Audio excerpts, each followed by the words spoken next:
This is the Laughlin Town Advisory Board, Laughlin Regional Government Center, 101 Civic Way, Laughlin, Nevada, 89029. Today is October 14th, 2025. The time is 1:30. Items on the agenda may be taken out of order. The board may combine two or more agenda items for consideration. The board may remove an item from the agenda or delay discussion relating to an item at any time. No action may be taken on any matter not listed on the posted agenda. All planning and zoning matters heard at this meeting are forwarded to the Board of County Commissioners, Zoning Commission, BCC, or the Clark County Planning Commission, PC, for final action. Please turn off or mute all cell phones and other electronic devices. Please take all private conversations outside the room. With a 48-hour advance request, a sign language interpreter or other reasonable efforts to assist and accommodate persons with physical disabilities may be made available by calling 702-455-3530, TDD at 702-385-7486, or Relay Nevada toll-free at 800-326-6868.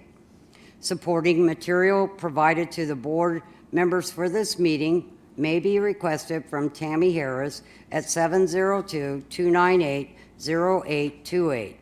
Supporting material is or will be available at the Clark County Department of Administrative Services, 500 South Grand Central Parkway, 6th floor, Las Vegas, Nevada, 89155. Supporting material is or will be available at the county's website at clarkcountynv.gov/Laughlin TAB. At this time, I'll take roll. I am here. Kathy Oakes. Here. Bradley Beck. Here. And Kathleen Haas is excused. Our secretary, Tammy Harris, her number is 702-298-0828. Or you can get her at tammy.harris@clarkcountynv.gov. Our county liaison, Mark Moskowitz, 702-298-0828 or 702-455-6173 or at mark.moskowitz@clarkcountynevada.gov. At this time, I'll call the meeting to order. We'll do the Pledge of Allegiance. I pledge allegiance to the flag of the United States of America and to the republic for which it stands, one nation, under God, indivisible, with liberty and justice for all. Please be seated. This is a time for public comments. This is a period devoted to comments by the general public about items on this agenda. No discussion, action, or vote may be taken on this agenda item. You will be afforded the opportunity to speak on individual public hearing items at the time they are presented. If you wish to speak to the board about items within its jurisdiction, but not appearing on this agenda, you must wait until the comments by the general public. Period listed at the end of this agenda. Comments will be limited to 3 minutes. Please step up to the speaker's podium. If applicable, clearly state your name and address, and please spell your last name for the record. If any member of the board wishes to extend the length of a presentation, this will be done by the chairperson or the board by majority of vote. I'm going to combine item 3 and 4, approval of the minutes for September 9th, 2025, and approval of the agenda for October 14th, 2025, and hold, combine, or delete any items. I'll make a motion, Madam Chair. I'd second. All in favor? Aye. Aye. Aye, it's unanimous. Next, we will go on to informational items. We will receive a report and updates from the South County Liaison, Mark Moskowitz, on remembering Laughlin Town Advisory Board member Fred Doughton for his service and dedication to the community, the Halloween the Laughlin Halloween Harvest Trunk or Treat scheduled for Wednesday, October 29th, and any other updates from Clark County. Mark? Thank you, Chair. If you can bring up my presentation. I know it's with a heavy heart that one of our board members, Fred Doughton, passed away unexpectedly. I wanted to write some things down, but I just want to talk about it. I mean, Fred, in the short time I've known him, was one of the best people. He was passionate, he was loving, he was caring, he was dedicated. He would answer the call 1 a.m., 9 p.m., 6 p.m., 5 p.m.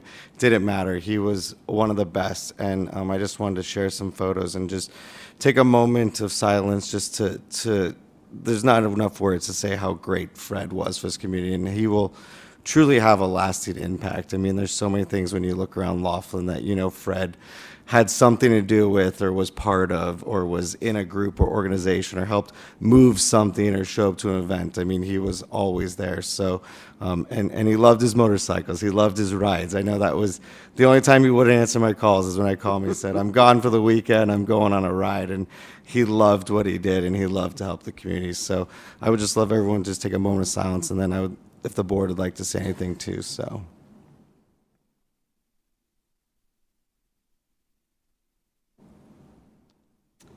So I'd like to echo what Marcus said. As a fellow veteran, I know that Fred tirelessly worked to ensure that the veterans in this community and many others were well taken care of, and he will be sorely, sorely missed. And Madam Chair, just one of the things that, I've noticed over the years is Fred may not always have been in the front of things where you saw him as the individual, but behind the scenes, he was working on many things and had a lot of information. And I think this board will struggle without him. Yeah. There were many projects that he was working on, wealth of information that he contained, and I think we've yet to see the full impact of that. But I know, he did so much within this community over the years, and I'm so grateful to have had him serve this community as well. Yes, I agree. Good. Okay. So thank you, everyone. The next thing we will, So we're very excited to announce the Halloween Harvest Trunk or Treat. It's going to be on Wednesday, October 29th. I want to thank the elementary school, Laughlin High School. I know Ashlyn Bilbray has been helping a lot with this program, and the Bennett PTO. It's going to be really awesome this year. It's usually at the park, but we've kind of shifted it to the high school gym. It's still going to be a trunk or treat feel, but we're going to add a lot more activities. So the county is going to have about 200 pumpkins that we're going to be giving out, and we're going to have little things the students can draw on them to decorate a pumpkin and take home with them. There'll be lots of candy. There'll be all of our community partners will be there. So it starts at 5 p.m. If you have any questions, you can reach out to myself, the high school, Parks and Rec. It's going to be a really, really great event. So we're excited for it. It's ready Halloween season. So I know Carrie's probably going to talk more on it, but I want to show some pictures. I know Carrie did a wonderful job of the Donald J. Laughlin Memorial Bridge dedication. I know Jackie Wallen also helped a lot with it. It was a great turnout. Really cool to see that we've got the Colorado River Highway and a full name on the bridge now. So I just want to thank her. I know she'll probably talk more about her updates. And then I also want to thank Metro and Renee, National Night Out. I want to show some pictures. Knocked it out of the park again. I mean, I hear from people that we should do it for longer hours. There's so much to do there that we had a bounce house we brought this year. There's all our first responders. There's food. There's vendors. So it's truly one of the best ones in the county. But it's truly a community-driven thing. And I know Renee Yepes has done a lot of work, and she's probably happy that she can rest a little bit now because National Night is over. But the community always loves it. So thank you so much. And then if we'll take that slide down, I have one other quick update to mention. So Clark County, in connection with our Community and Economic Development Department, in the next few days or next week, we're going to announce, so Clark County is going to be District A is going to be distributing $250,000 in economic funds. So what we're looking for is businesses that want to get $25,000 to kind of fix up their business. So maybe add a sign, maybe do some tenant improvements. There are some qualifications. So you need to be a small business and commercial property owner, must be located in unincorporated areas of District A, and have less than $2 million in annual gross or lease revenue, and be in good standing with Clark County with no unpaid taxes. Small business must have a valid Clark County business license and 20 or fewer full-time employees. So we're going to be releasing that information. The Board of County Commissioners approved it, so it's really exciting. It's all for District A, so that includes Laughlin, Searchlight, and our urbanized areas as well. So please be on the lookout. It's a very simple application to fill out. Then we'll kind of review them. So once it goes live, any questions, just let us know. Reach out to our office, reach out to Community Economic Development. We'll be sending out a press release and stuff as well. So be on the lookout for that for any of our small businesses. So, and that concludes my reports. Thank you. Receive an awards presentation from the Laughlin Rotary to honor a first responder for their dedication and contributions to the Laughlin community.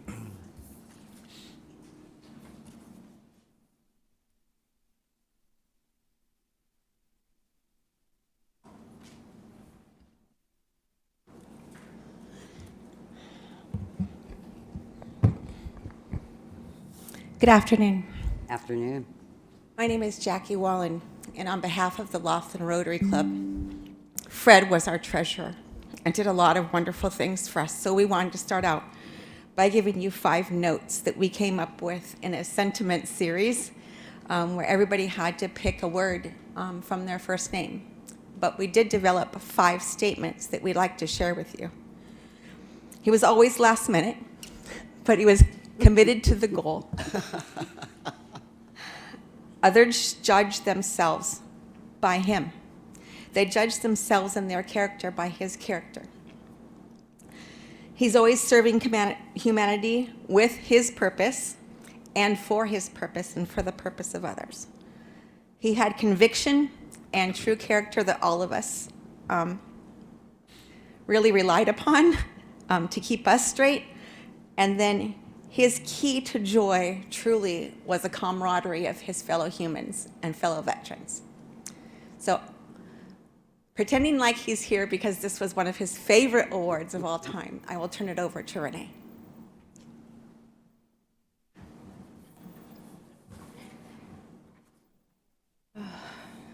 Thank you, Jackie. Yeah, Fred loved the Rotary, and he loved this particular time when we are able to stand here and honor a first responder who has given much of themselves. And today, the Rotary Club of Laughlin's First Responder of the Quarter recognition is honoring Sergeant Cox.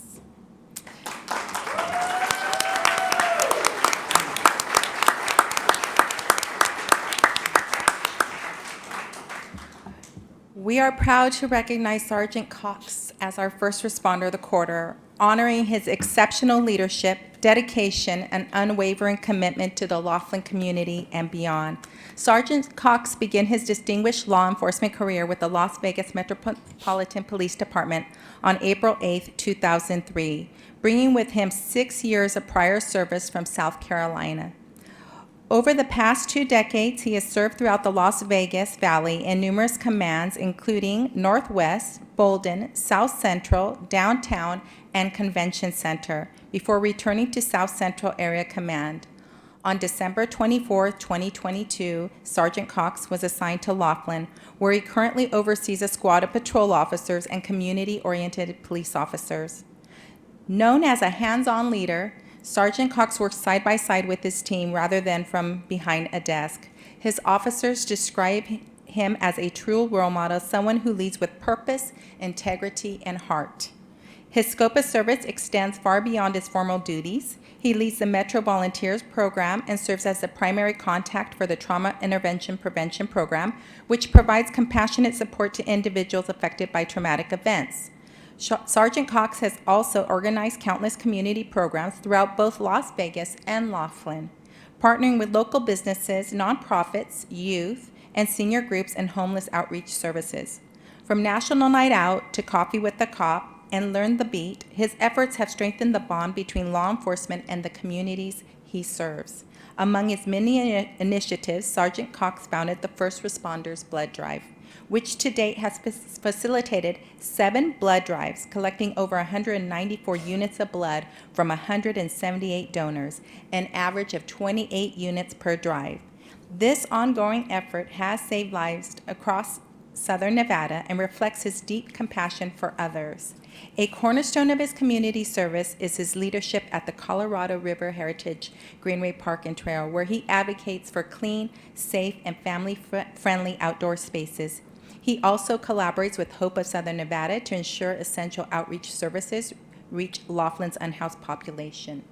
Beyond his police duties, Sergeant Cox is a certified PADI course director and scuba diving instructor with a strong passion for marine conservation. Through the global Dive Against Debris movement, he leads cleanup dives and environmental research. His dive team maintains Cabin Site Cove at Lake Mojave, ranked number 8 in the world for adopted dive sites, where all recovered debris is weighted, sorted, and logged for global environmental data. His personal sponsored dive site, Seabiscuit Deep, has even become a destination for divers worldwide. When asked to describe Sergeant Cox in one word, his colleagues offered these: comedic truth teller, witty, Facebook famous for his very photogenic Facebook pictures, adventurous, vampire liaison for his blood drive work, caring, charismatic, supportive, engaging. And in the words of Lieutenant Grant Rogers, Sergeant Cox cares deeply about his community and those around him. He is compassionate, dedicated, and consistently engaging in making a difference. Thank you, Sergeant Cox, for all you do for Laughlin, for the Las Vegas Metropolitan Police Department, and for the people you serve every day. Thank you very much.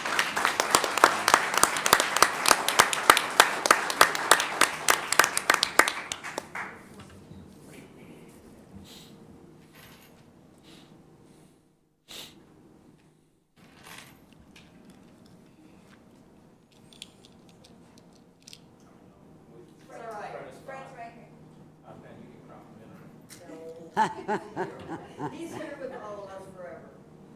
Couple more, big smile. All right, go on. Yes. I love this community. I love being here. December makes 3 years for me being here. I can't do anything that I do in law enforcement if I didn't have my wife. Regina, come up.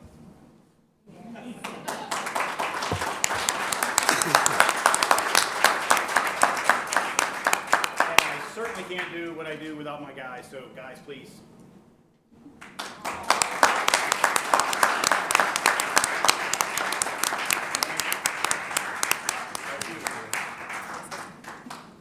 We'll take another picture. No, right, get closer, though, when you scoot in everything.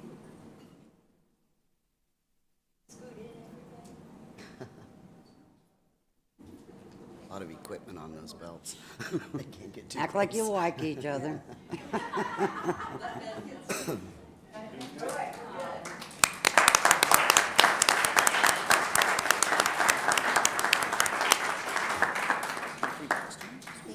Congratulations.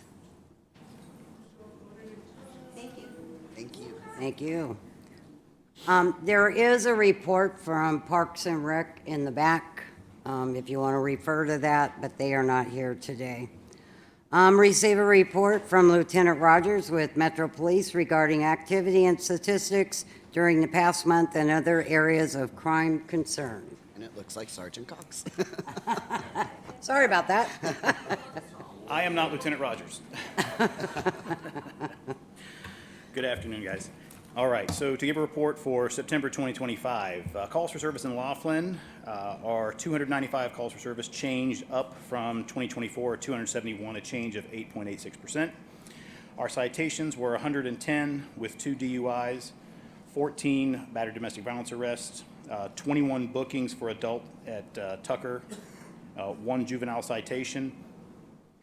In September, no calls for service at the school. So as far as the Casino Drive area, the calls for service, a slight increase over the year. So for the Riverside, the most calls for service was 35 calls there. The Aquarius 7, Tropicana 16, and Harrah's 21. Everything else is pretty similar to the year before.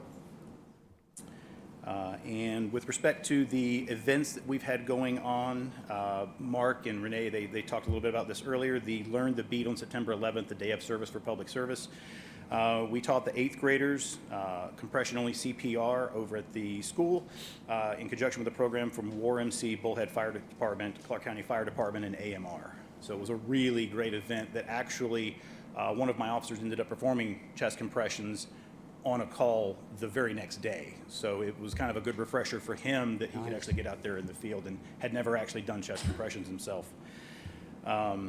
During National Night Out, a huge shout out to Silver Rider and Sue Bishop. Thank you so much for the use of the shuttle, because we ended up doing 1,164 shuttle transports to National Night Out. That does not count the total population for the attendance, because there were people that parked and walked in. But so at least it was around 1,100 people that received a shuttle ride over, which is a huge undertaking. For the National Night Out, we'd like to do something a little different. We did, instead of a petting zoo this year, we decided to do an art competition. So with the school, there were over 350 submissions, and the prizes ranged from the different K through 5, 6 through 8, 9 through 12, a first, second, and third for each division. The first place received a bicycle.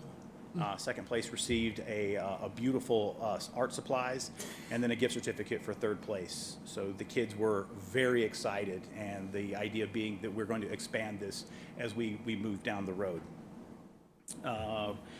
It's already been talked about numerous times. The Coffee with a Cop, the September Coffee with a Cop was probably one of our more successful ones, where we had a guest speaker from Kent Divich. He had a friend who's a nurse, is a patient advocate, and gave great information to the community about how important it is to have a patient advocate if you're going to be admitted to the hospital or having surgery. And then we have, as spoken before, Trunk or Treat coming up, Searchlight on the 31st. Laughlin's is the 29th over at the school. The next blood drive will be at Laughlin Bay Marina on November 12th. And the next Coffee with a Cop will be also on the 12th at 11 o'clock. Oh, okay. So that is the report. Do you have any questions? Yes, I do. I see that the uptick, what do you attribute the increase to? It's not a very significant increase, I don't think.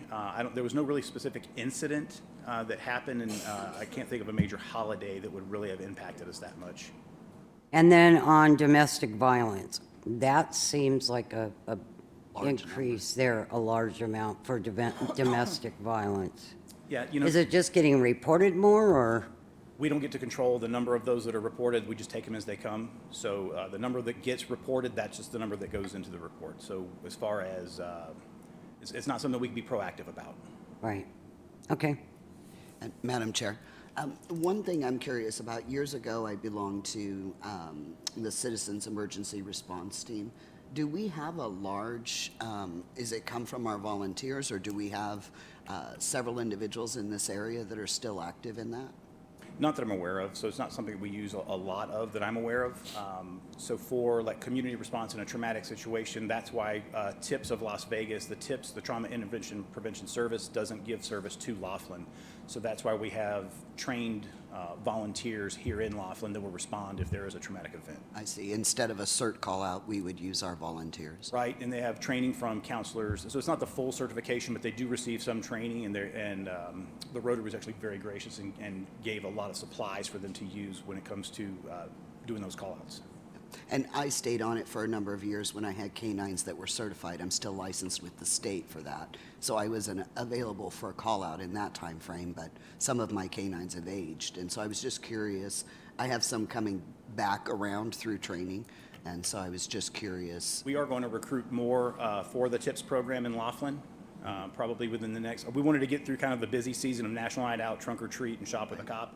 And once we get through that, probably in January, I'm going to start a whole other campaign to start recruiting for more of the TIPS volunteers. All right, Great. thank you. Thank you. Receive a report from Sergeant Tim Waller with Nevada Highway Patrol regarding activity statistics during the last month and other public safety concerns. Good afternoon, Tim Muller, Nevada Highway Patrol for Laughlin Searchlight. For the month of September, we had conducted a total of 269 traffic stops, issued 188 citations, and we had 8 crashes. Of those 8 crashes, 1 was fatal, and that gave us a total of 357 contacts for the month of September. That's all I have, unless you have any questions. And I assume they're getting closer to opening up their pass Searchlight? They're scheduled to be done by the end of this month. Great. End It'll of be this nice for month. all of us. That's actually early, okay. That is early, because that's tough But it's making still that yeah. drive, going down to I 55. know, yeah, a couple more weeks, it'll be done. Great, thank you. Yeah, that'll be awesome. It's been killing us.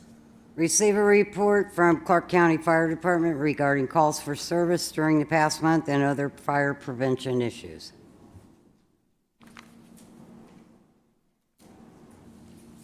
Good afternoon, everybody. Thank you. Thomas Touchstone, Senior Deputy Fire Chief with the Clark County Fire Department.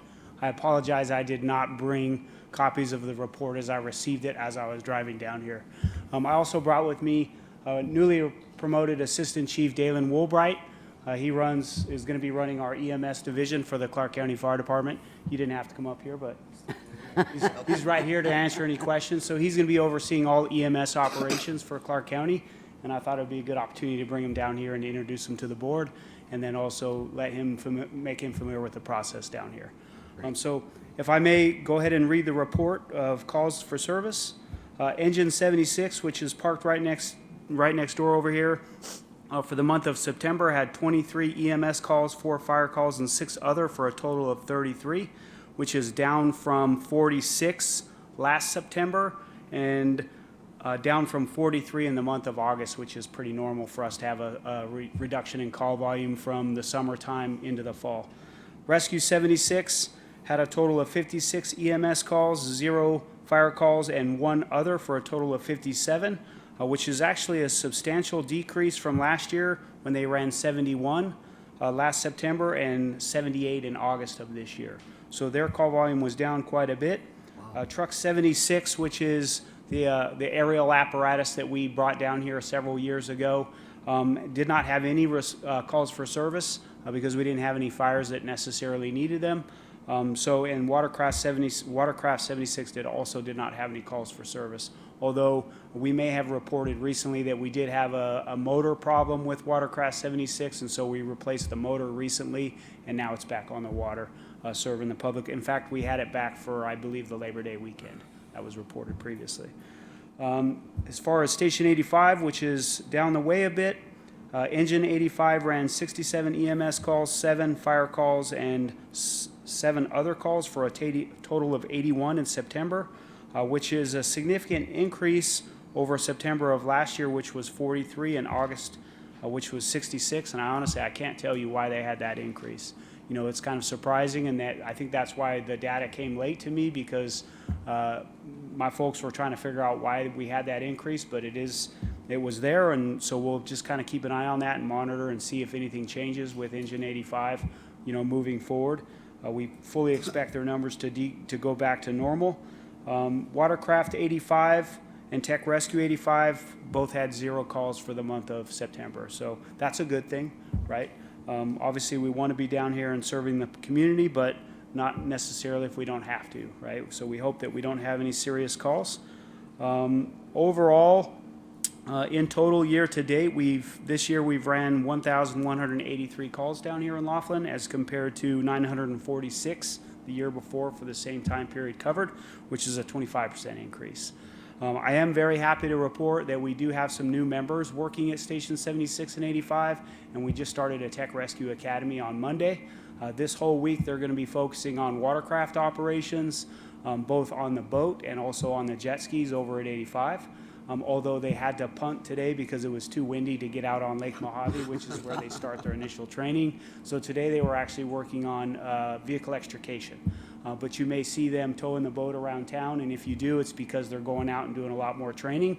Next week they're transitioning to, I believe, high-angle rope rescue, followed by elevator training, and then of course they'll complete their motor vehicle accident training, and we're getting all them new members certified so that every member of the team has that certification.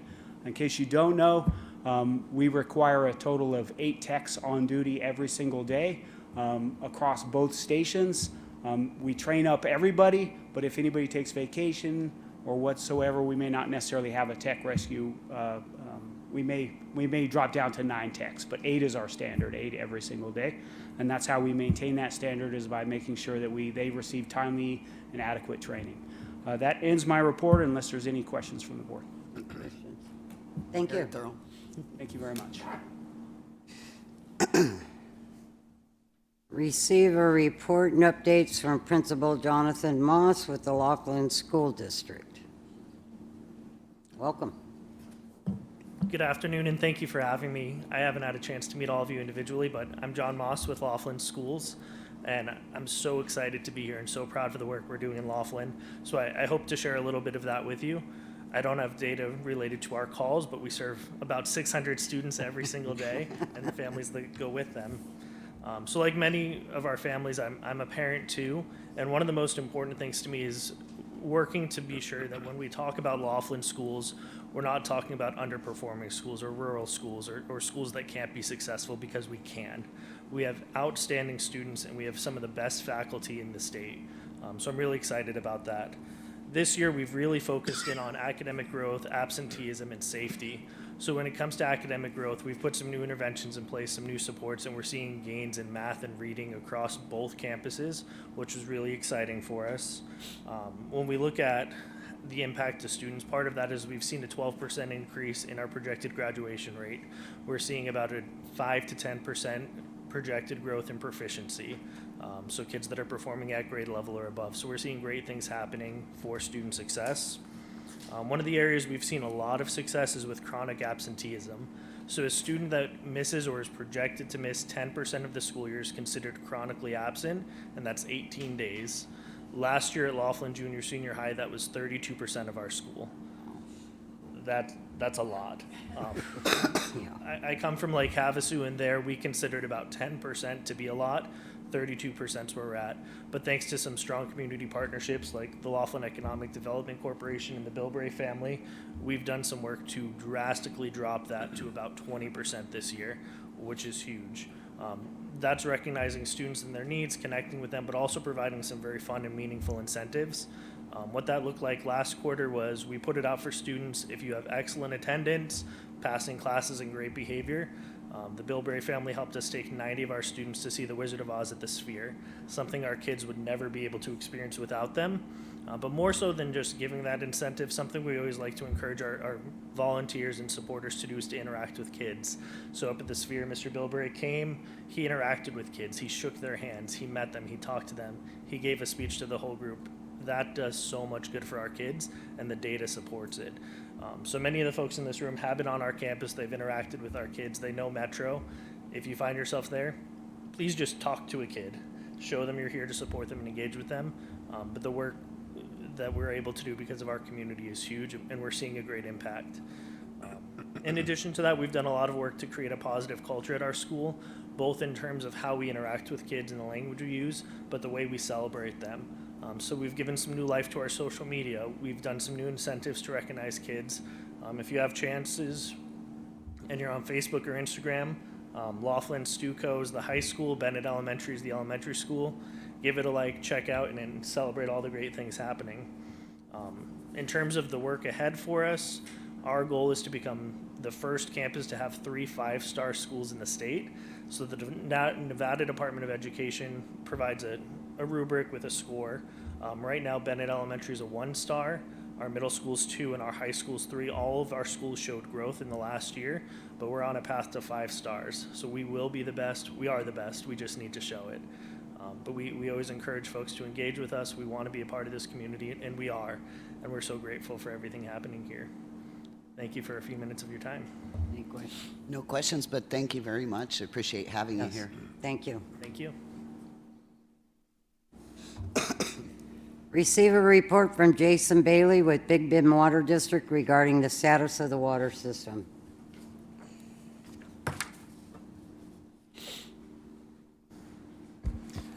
Good afternoon, Madam Chair, members of the board. Jason Bailey with the Big Bend Water District.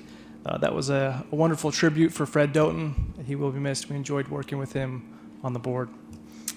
As far as our report for this month, total diversions from the river were 253 acre feet. That is 82.4 million gallons. Year to date, total diversions just over 2,300 acre feet, so really closely in line with the same year to date as last year. You can also see the finished water demand in the chart below. We will those meters have been discussed as part of the infrastructure repairs moving forward, and so those numbers, once those meters are repaired, we will let you know, and that will be reflective. As far as the system update, staff continue to clean and maintain the decant ponds, which is kind of the settling basin. They've responded to about a dozen customer service calls. No new development increase this month. And as far as the financial update for this fiscal year date through August 31st, the debt balance decreased about a little over $250,000 from fiscal year end 2025 balance of $2.66 million to approximately $2.4 million as of August 31st. So trending in the right direction. As far as grant updates with the Water Resources Development Act, really the government shutdown just kind of lengthens the odds of receiving any congressional earmark this year. We don't have an update, but as soon as if we hear something, we will let this board know. I did want to let the board know that on the November 4th Board of Trustees meeting agenda, the board will consider and approve a business impact, or consider for approval a business impact statement report, and they will set a public hearing for a rate increase for December 2nd. And then also at that November 4th Board of Trustees meeting, the board will consider the Big Bend Water District annual financial report, and that's a yearly item on that agenda. And then just my last note, and this occurred just as I was driving down. Our crews have identified a main break on Casino Drive. So you may have seen some trucks out there, some water out there on Casino Drive. We anticipate water to be turned off within the next couple of hours to start making repairs. We anticipate this emergency shutdown to go well into the evening, and our crews will remain on site until the repairs are made and water service is restored. Staff is currently notifying all impacted properties. I think there's about 10 or 12 properties that will be impacted, and so staff is currently notifying those properties. Any other information that I get, I'll let the board and Mark know. So will that have any impact on the housing, or? Nothing on residential. Should not have any impact on residential, at least right now. That's just strictly to the Casino Drive corridor. So if you can coordinate with the Legion and any other organizations, if it does start to impact housing, we need to make sure we get water available. And Mark, you and I would need to coordinate to make sure that we do provide water if it does impact residential areas. We'll make those efforts, to communicate. We can work together and get that done. Okay. And I have a question on the November 4th, the public hearing. Yes. Where is that going to be? So that will be at the Clark County Government Center Okay. in Las Vegas. And is that a night or? Sorry, it'll be at 9 a.m. 9 a.m.? 9 a.m. 9 o'clock Okay. a.m. on November 4th. Okay, Yes. thank you. I want to attend that. And I will say that public comment can be submitted in advance. If you're unable to attend, you can submit it via email. I will send the board a copy of the agenda once it's posted, so you'll have that information. Okay. I'd like to attend that if you want to go. Okay. Then I will attend. Thank you. Thank you.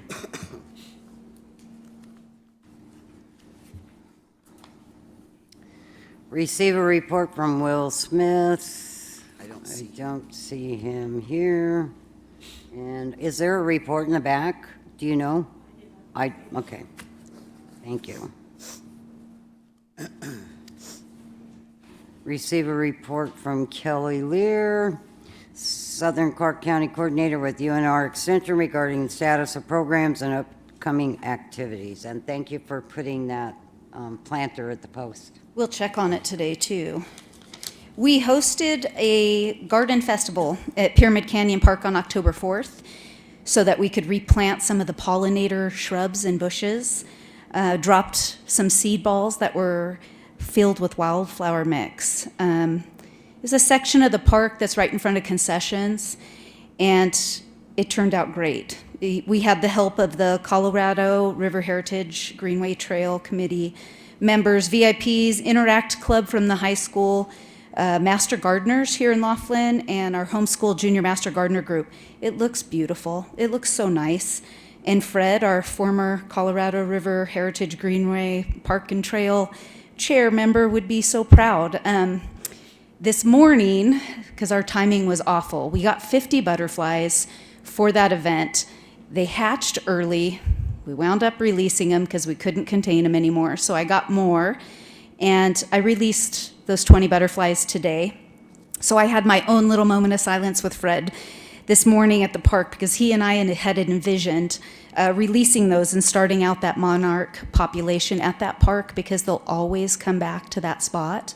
And so it was a beautiful moment, and it looks fantastic. It looks absolutely wonderful. To our curriculum, Devin is currently delivering Steamin' Through the Seasons to Bennett second graders for supplementary science curriculum on Thursdays, and she teaches wildlife in the garden and junior master gardener classes at the library on Tuesdays. So we just also completed our 6-week zoo animal themed Lego robotics class for 3rd through 5th grade at Bennett as well. And then I'll go revisit them again in the spring and do another 6-week. I was going to have them vote on whether they want to do a carnival theme or like small motors or simple mechanics. They like the food associated with carnival better, so I'm sure I'll have to go that way. Our first outdoor adventure event for the year is this Friday, and it was a tour of the Davis Dam up until last week, but they're having issues with the elevator. So I thought, wow, the fire department could practice with the elevator for some of their training. We're going to put that off until January. That's when they're going to have that rectified. And so we're going to go out to the Colorado Greenway Heritage Trail, and we have some scavenger hunt activities, and we're presenting a lesson on erosion out there on Friday. It's a teacher in-service day, so the kids don't have school. So we'll do that from 10 to 12. It's free and open to the public. Our shooting sports specialist offered archery in September, and then we did air rifles this past Saturday in Searchlight. It was a hit. The kids loved it. We go over safety. They're excited for air pistols, but we're going to go back to archery in November and then do the pistols in December. So we meet every month, the first Saturday of the month, all the way through May, trying to get kids outside and interested in something different than their phones. Space is limited, so registration's required. There are flyers for that on the back table, and it has a QR code. So parents can just link into that and let me know some information, and we'll fill those spots. We're hoping that there's an interest in Laughlin and that we can do that in the spring for the kids, behind the post, hopefully.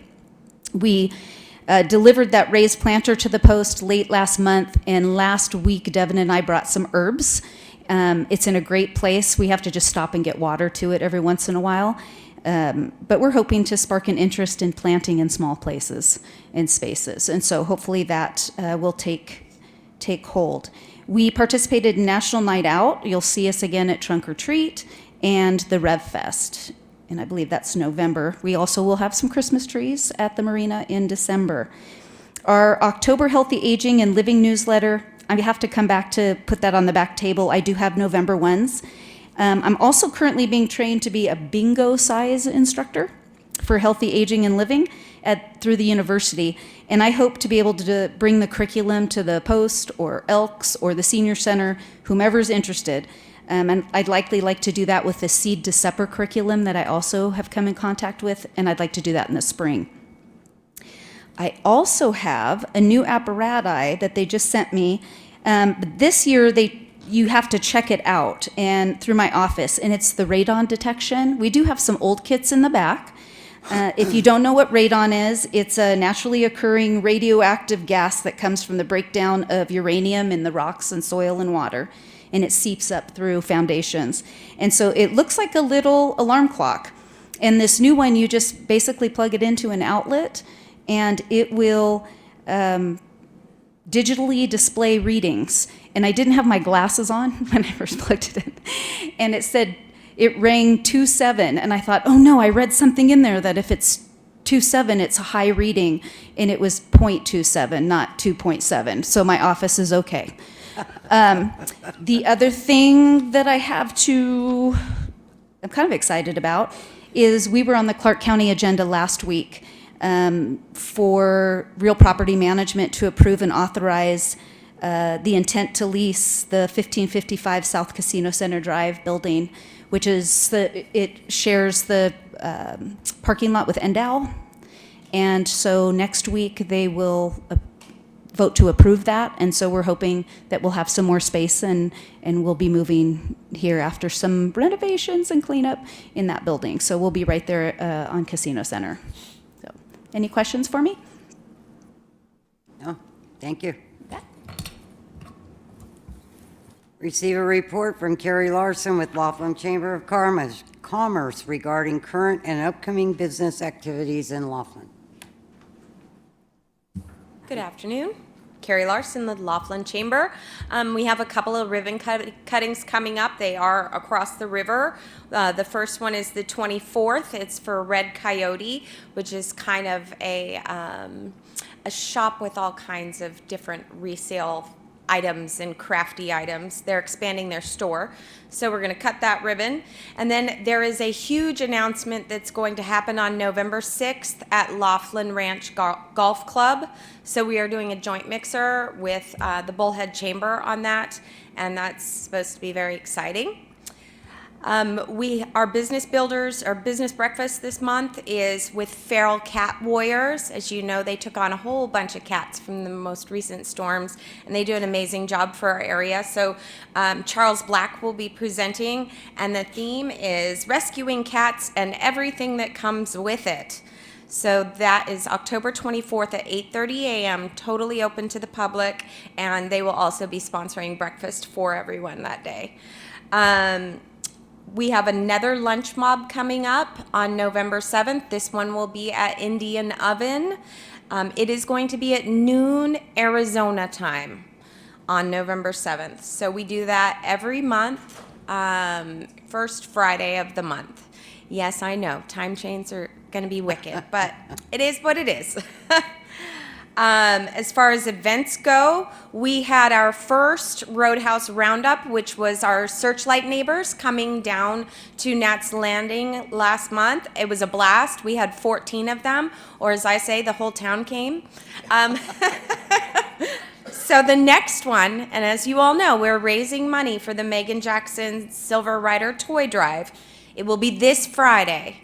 The bus will leave from the chamber at 6 p.m. sharp to get us to Searchlight, to Terrible's Roadhouse, for their band to start at 7 p.m.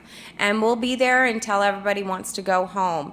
It's a really good time. Last time we had about 20 people go, and I hope everyone else comes. If you can't or don't need to ride the bus, we'll take your $10 donation anyway. I am very happy to report that Community Achievement Awards is officially sold out. We capped our attendance at 500 this year, and I'm a softie. We had to add about 4 or 5 more tables. So we are doing great. It's going to be one heck of an event. Cocktail hour starts at 4 o'clock. The official proceedings start at 5 p.m. sharp with a grand procession of all of our nominees, our finalists. So that's going to be exciting, November 1st. And then Tinsel and Tunes. Tinsel and Tunes. Everyone that went last year said it was literally the best show they saw all year on Casino Drive from the little old Laughlin Chamber. It is November 10th at 5 p.m. at the Riverside in the Starview Room. The Riverside has been gracious enough to outfit us all with an amazing buffet dinner. The food is so good. It's $50 for dinner and a ticket to a 2.5-hour show that you will hoot and holler and scream and dance and have a great time. So we hope you all please show up for that. It's very important. Again, those funds also, a portion of those will go to the toy drive, and it is also a toy drive drop-off location. So for our Searchlight kids and our Laughlin kids, these Roadhouse Roundups and the Killer Dueling Pianos, Tinsel and Tunes are very important. Our membership continues to grow strongly at the Chamber. I'm really proud of that. The bridge dedication on October 3rd was a really, really special day. We had originally just intended it to be a photo op for the family and, and there were like 150 people that showed up. So I just wanted to say thank you very much to the community and everybody that came out to support naming that bridge after Don Laughlin 37 years after he built it, finally. And then the Colorado River Highway sign was also temporarily located down there. And everybody got pictures and got to say hi, and then we headed into the riverside to celebrate with them. So it was a great day. Looking forward to thinking up other things that I can do. The first thing on the agenda is to ask Clark County to please send out a public works inspector to inspect the Heritage Greenway Trail sidewalk area that goes to the bridge from the park area, all that cement. There are a few places that appear to be eroding from runoff.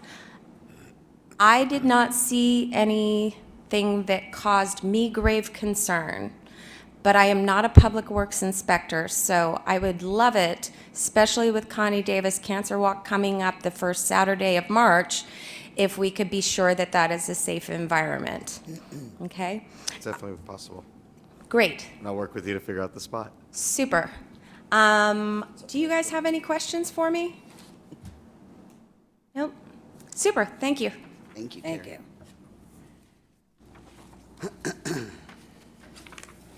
Receive a report from Jackie Wallen with Laughlin Tourism Commission regarding current and upcoming activities. Good afternoon. We did have the Miranda Lambert concert. It was a little delayed for a couple hours, but it went off, and it was a very good concert. And all those that could get back, got back. Half of the volunteers were able to stay to do scanning and ushering, so I really want to thank Chamber for those volunteers sticking around. It wasn't easy to stand around and sit in your car for that long, but it actually was a really, really nice night. And it was great for the Doughton family because we took them out to see the show and got them away from the stresses of it all. We just finished the Western Outdoor News Fishing Tournament. It was the 43rd U.S. Open, and we had it on Lake Mojave again. Some of the things you'll be happy to know is that the expo on Sunday night was really popular. A lot of people got a lot of free things, lures and knives and poles and all kinds of stickers and hats and those kind of things. But competition began Monday on the 6th. Tuesday, the 7th, was canceled due to the wind. Wednesday's competition went on as scheduled, and awards were presented that night. Spencer Sheffield won the 2025 WAN Bass U.S. Open for 2 days of fishing with a total weight of 41.19 pounds, earning $165,000 total prize package, including an $85,000 Ranger boat with a Mercury motor, $65,000 in cash. Ben Milliken was second with a 39.24-pound total weight in his bags for 2 days, and a total of $375,000 to pros and AAA anglers was given away that night. The biggest fish caught was a 6-pound fish. One fish, not a bag full of fish, but one fish, 6 pounds. It was a smallmouth bass on Lake Mojave, and we had 332 anglers and 166 bass boats on Lake Mojave for those 3 days. Only 16 fish perished, which was one of our best results from a bass tournament, and 47% of our anglers stayed in LTC resorts this time. Some of them we're starting to win them over from the Airbnbs and VRBOs a little bit more because we're providing more security for their boats and giving them a way to charge their trolling motors overnight. Townwide concert is coming up on November 8th, and that is Jason Aldean. It will be at LEC. Again, volunteers will help with the staffing of that event. I just wanted to remind you guys that townwide events will be announced probably in November for spring events and concert series. I'm not able to share that with you now, but I think that you all have a little mouth drop on what we're doing in the spring. It's kind of exciting. It's hard to share a secret. I'm still working on the Route 66 100th celebration, the Davis Dam 75, which starts on January 8th in 2026. The celebrations will begin. Davis Dam is for 2 years. Celebration because we had two openings of the dam. One was for hydroelectricity and the other one was for water preservation. So an America 250 birthday, that starts in January, and we have an event or multiple events every month, January through July. So we're working with the whole tri-state. Carrie and I are both on that steering committee, and we have some great things coming up. So watch the calendar. I've noted before that the Bullhead area, Laughlin Bullhead Air Show Foundation is dissolving. So in alignment with the mission and vision statement, we will hold a distribution of funds presentation on Friday, October 24th to close the bank account. I have all the cashier's checks prepared, and we're giving away about $29,000. The Colorado River Food Bank, Bullhead Regional Food Bank, Tri-State Cares, Meals on Wheels, BARC, which is our Tri-State Area Resource Center for Animals, Legacy Foundation for the Homeless, River Fund for the Veterans Programs, VFW101425 in Bullhead City, Boys and Girls Club for the Laughlin unit only. All local schools, CTE and STEM programs are getting $7,000, so we'll be able to spread that out a little bit. Veterans in Motion and their transportation program for our veterans. Tri-State Celebrations for the US 250, Davis Dam 75, and Route 66. Tri-State Veterans Memorial, we gave $1,000 for that upgrade this year. American Legion Post 60 is getting $1,500. They always prepare our lunches for the bus drivers at the air show, and it is so sweet. And then we have to complete out accounting services, so that's the last of the little bit of money that's left for that. I have to tell you, it was a personal accomplishment for me to do that. Going to Air Show Academy and getting all that done for our community was really, really a pleasure of mine, although this gray hair came from those 2 years of events.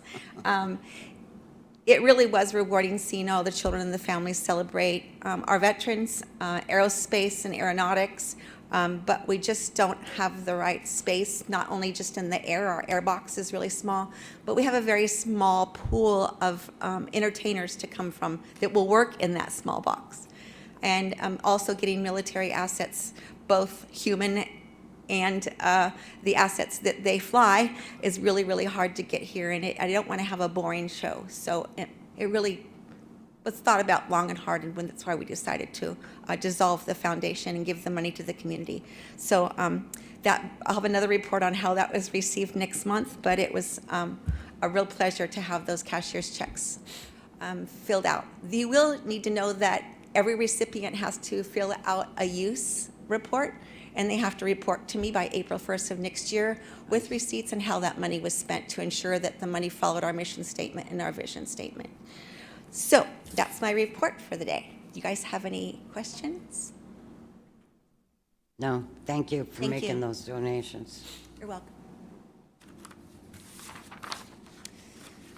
Announcement, we are accepting applications for Laughlin Town Advisory Board through November 6, 2025. Do you want to talk to this, Mark? Yes, so we have a press release that went out that shows people where to go.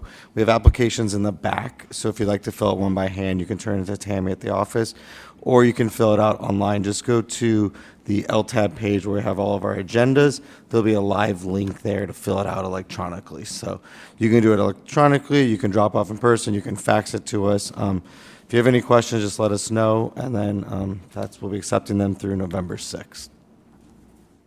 Thank you. And so the press release, Jill has this. These should be in the back, Yeah, and, okay. yeah, Yeah. Thank you. thank you. No planning and zoning, general business, review and finalize fiscal year 26 budget request for possible action. Madam Chair, if we have Yes. if there's anything to discuss, but if, not, I'll go ahead and make a motion that we accept the priorities of the current capital budget requests as notated in this report. Can I get a second? Yeah, I'd second it. Thank you. Any further discussion? All in favor? Aye. Aye. Aye. Okay, so the capital budget request is passed. Are there copies of this in the back for the public? Okay. So nominate a representative and an alternative to serve on the Community Development Advisory Committee, CDAC, and take any action deemed appropriate. Kathy, are you still interested in Yes, staying on Madam that? Chair. It's actually starting to become easy, so yes. And I would just encourage anyone in the community, any local programs for children, be it soccer, be it, any, even small amounts of monies, would be more than welcome. Last year, we had difficulty in finding, applicants that even put in for the money that we had, which I found unusual, but I certainly, we were awarded monies, but there are many small awards that went forward. Things like funding ASO soccer, for the community development aspect of things. Those can be submitted for community development block grants and things like that. So I just was hoping that more of those small programs would come forward from Laughlin too, because we could certainly use those here. And I'll continue as the alternate, just in case you can't attend. Consider issuing a letter of support to the Board of Clark County Commissioners supporting. Do you want to vote on that last item? Sorry. Yes. Yeah, it's action. So the nomination of Kathy as the primary, myself as the alternate. Okay, motion and a second. I'll second. I second it. Okay. All in favor? Aye. Okay, no nays were approved. Thank you, Mark. Consider issuing a letter of support to the Board of Clark County Commissioners supporting a loan from the Fort Mojave Development Fund to the Big Bend Water District for the construction of a water storage tank. Welcome, Mr. Hobbs. If you can introduce yourself, please.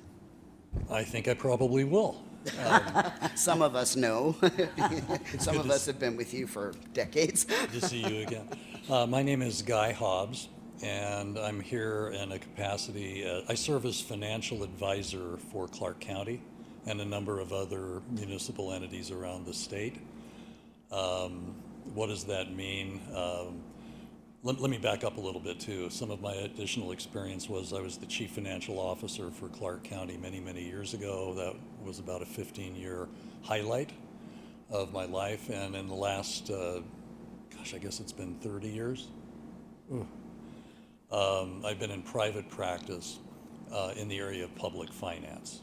So this is largely what I do, and we're here to talk about the potential extension of a loan from one fund to another. And I wanted to go over some details about that with you all, and then probably close that with a suggestion to you. I also am financial advisor to the Las Vegas Valley Water District and the Southern Nevada Water Authority, Regional Transportation Commission, Flood Control District. So I deal with large infrastructure projects all around Clark County. It's just a low volume. You can't hear me? No, barely. There you go, now I can. If I turn around, you can hear me? Yeah. Okay. Well, I'll try to get a little shorter here. So, we know that we're here talking about the addition of a 2 million gallon water tank, and we know that the estimated cost of that water tank is around $11 million. That's what we know. And I think you've been briefed and had prior items on that over the course of the last year or so, if I'm not mistaken.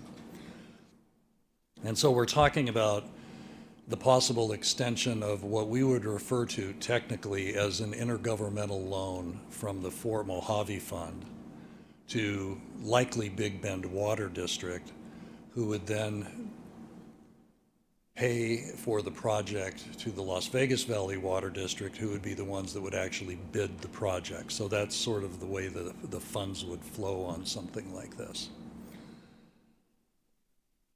And I think the reason that we're talking about this is as important as anything. Why are we talking about doing a loan like this? Because there are no other identifiable current sources of funding to build the water tank. And the water tank has been deemed, at least in my understanding, as essential to continuing or future economic development within the Laughlin area. Also, the fact that it would provide for additional redundancy to your existing storage. And I heard an item a little bit earlier about a main break and, you know, the potential impact that that may have. And obviously the additional water storage would mitigate some of those concerns by providing for additional capacity during those times. So I thought that was interesting and timely. So what would a loan like this, excuse me, what would a loan like this look like? This is a unique type of situation. And so, you know, some of the features of this might be unique as well. It isn't as though the Big Bend Water District is in a financial position where it could go to the credit markets at Wall Street and, you know, secure bonding as an independent entity. And I think you all previously took action with regards to your rates and charges, wanting the rates and charges essentially to be adjusted to reflect inflation and cost growth, but not additionally load those rates and charges with the obligation of repaying something like an $11 million loan. And I think that's all, I think those are all the things that bring us to where we are today. So conceptually, this loan would be a 30-year loan. One of the things that I spoke with bond counsel about last week, of course the lawyers have the final say on all the fine details, but after a 30-year term, which is normal for a project like this, okay, could it possibly be extended to a maximum 50-year term? That would be a possibility to do. The principal amount of the loan, and I think this is an important feature as well, would be capped at $11 million.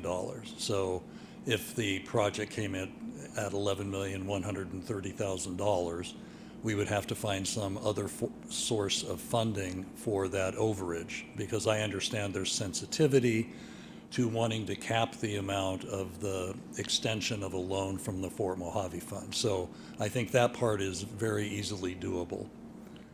The source of repayment on the loan, this is always the most important thing. When you extend a loan, you like to have some feelings that it could be actually repaid. And the source of funding would be probably a combination of things over a 30-year period, but primarily additional and new connection charge revenue. So a new fee for connecting to the system would have to be put into place, and new development in the future would pay that. That would go into an account that would then in turn repay the loan to the Fort Mojave Fund over time. And I know there may be some questions about that part of it, but at this point in time, that connection charge does not exist because there is no loan to repay. And to me, these are things that run rather concurrent with one another. You don't make the loan without the source of repayment. You don't create the source of repayment without having the obligation, right? So these things kind of work hand in glove with one another. And we'll talk about that as we get through the rest of this conversation. Over a 30-year term, is there a possibility that other funds could be identified? Sure, that possibility exists.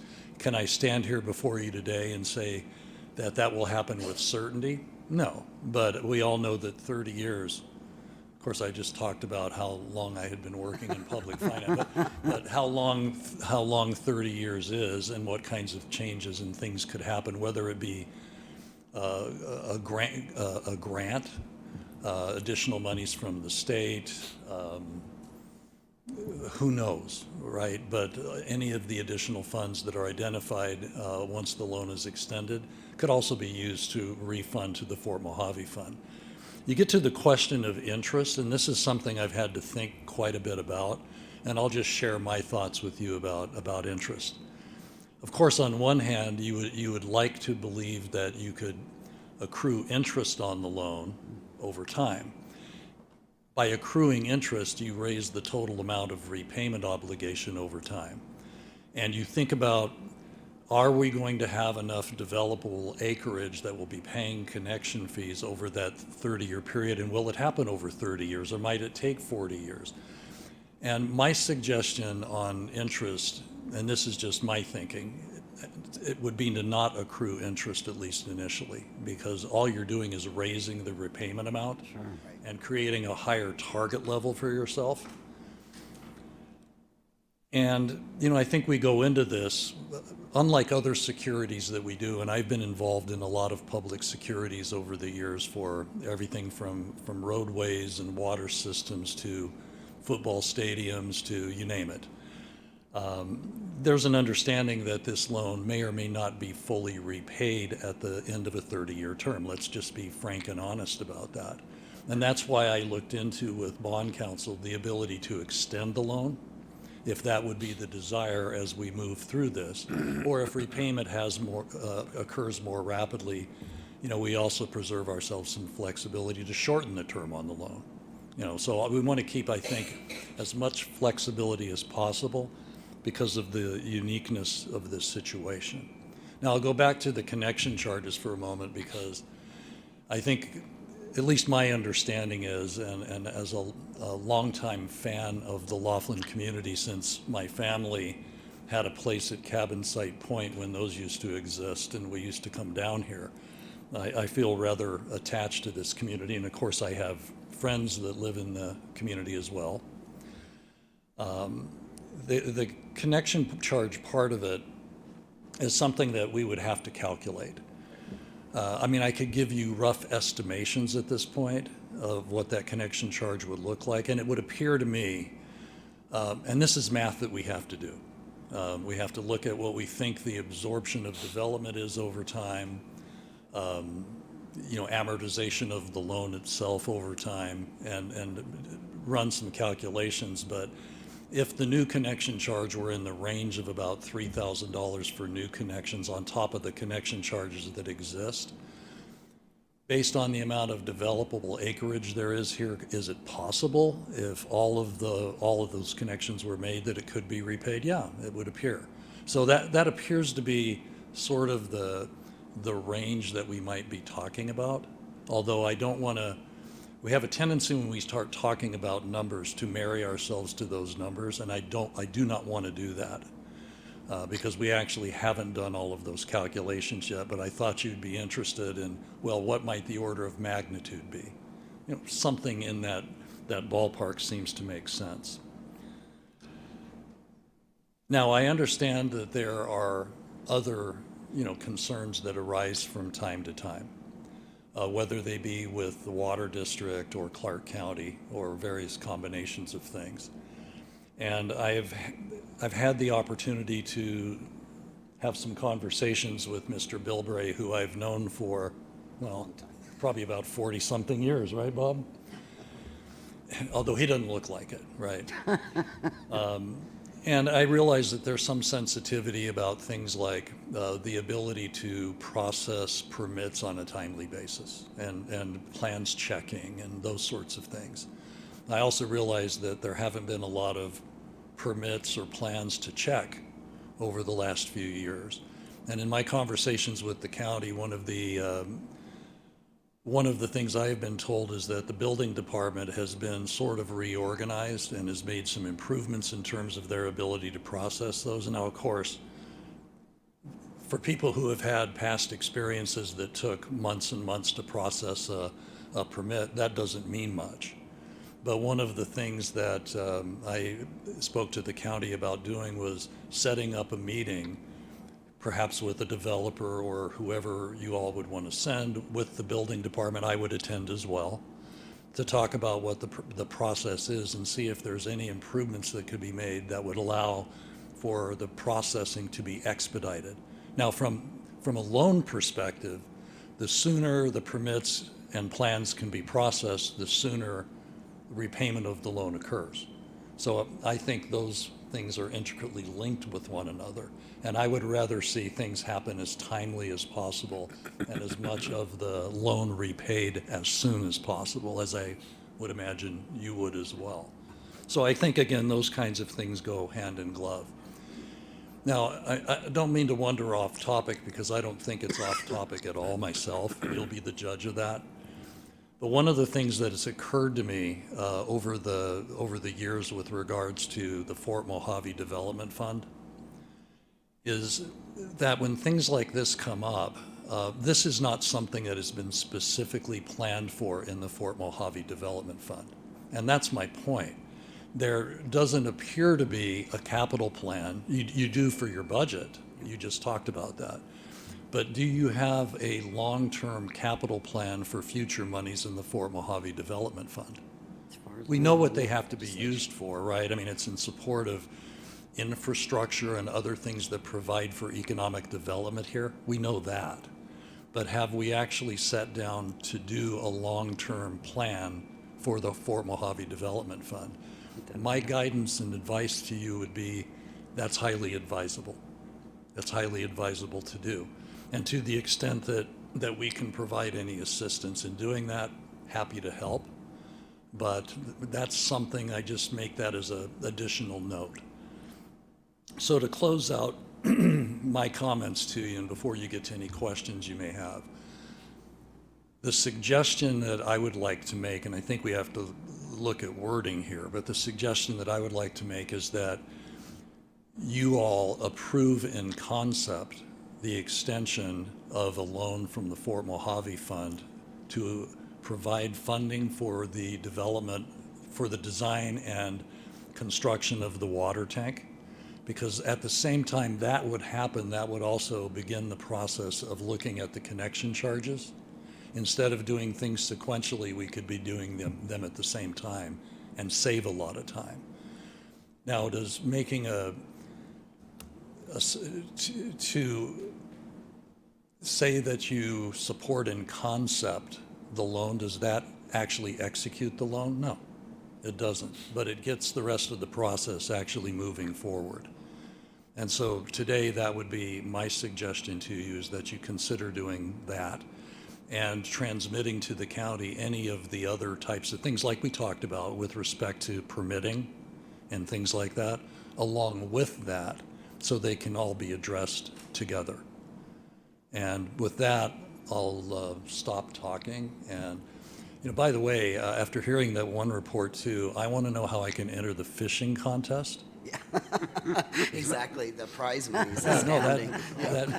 that definitely got my attention. But I do want to address any questions you have about anything I may have So discussed. I do. Sure. I've heard anything from 5 million, now you're saying the 11 million, to build the, obviously, I'd like some clarification here on what the cost is going to be, and without an RFP for this, to figure out what the cost is, it's very difficult to try to even make a decision on whether you want to even conceptually approve this, because I don't feel like I'm getting honest answers as to what the cost could possibly be on this, and that's a wide range from 5 million to 11 million.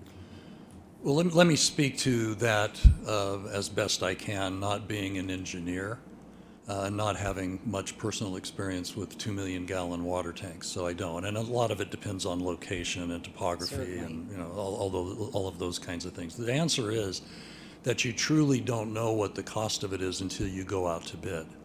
You don't. And you can't go out to bid unless you have a source of funding for it, right? So those two things are linked together. Now, when the bid comes back, if it seems like it's intolerably high or out of kilter with what you think the market should be, and I have no idea on a water tank, you can probably just reject the bids. Right. And that's why I thought it was important to mention to you that it would be capped at 11 million. 11 million is the estimate of cost that I received from the Las Vegas Valley Water District, although they also said to me it could be much less. So That's the best answer I could give you. With certainty, you don't know until you actually put the bid specs together, put it out to bid, receive the bids back, then you know. All right. Madam Chair, if I can ask Mr. Hobbs. So some of this for this board, or at least for myself, being a numbers person financially, is the structure. At this point, you brought up some very relative things that you've said today about, you know, when I sat on this board back in 2001, we started a project where we brought plans review for the health department here. We brought a commercial inspector, and we increased our, you know, ability to have plans reviewed, commercial inspections for construction. That was 2001. At the downturn in 2008, a lot of that went away. But I do see the link that you have between the permits have to be issued quickly because that's going to be a way to repay it. But what we don't have, or what I don't have, is the structure. So you've brought up that, you know, yes, it would make sense that it would be a no-interest loan because that raises the cap. Same as you buy a house and you do a $400,000 mortgage, it's a $600,000 mortgage because that's the cap. And I understand that. So now we're dealing with different parameters. So it's an interest-free loan and it might not be paid back and we could extend it. But the inner workings, you know, when I do a home loan, I get, here's my percentage, my fixed rate, you know, it's based on my income, it's, you know what I'm saying? And we don't have those type of things. And for me, just in my own life, I won't make a decision to go with this loan or that loan unless I know what those terms and conditions are. And I feel that that's kind of been out in the ether. And I want to make an educated decision, and I want to make a sound financial decision. You know, even though it's taxpayer money, I understand, but I still take it very personally to safeguard that. And you know, there were certain things I'm not sure about in the Fort Mojave development law as far as what is allowable for that fund. So we can see construction, but will it cover labor? You know, and these things become, because if you cap it at 11 million and but it won't allow any type of labor, that automatically puts us in another situation where we have to find the way to fund the labor. If Fort Mojave Development Fund will do equipment, you know, and infrastructure and stuff, but it won't handle the labor, that's another issue. And we don't know these things. I was working with Fred Doughton to find out some of that information, and I will tell you, we have never had an individual, you know, die in office. And there's a lot of these things he was working on, and we were trying to get answers together. And I know it has delayed me because I don't know his family well enough to say, hey, could you look around for this? I can't ask those questions. And so now we're having to kind of back shuffle and try and find contact and sources so that we can carry and get answers to some of these things, because he had a lot of proposals for using the Fort Mojave Development Fund for the water district that he brought up in our last meeting. Well, I think there were a couple of questions actually embedded in what you said. You know, one of them had to do with loan terms, right? And the other one had to do with the appropriateness of the use of the funds from Fort Mojave, and just looking at the language within the Fort Mojave Act.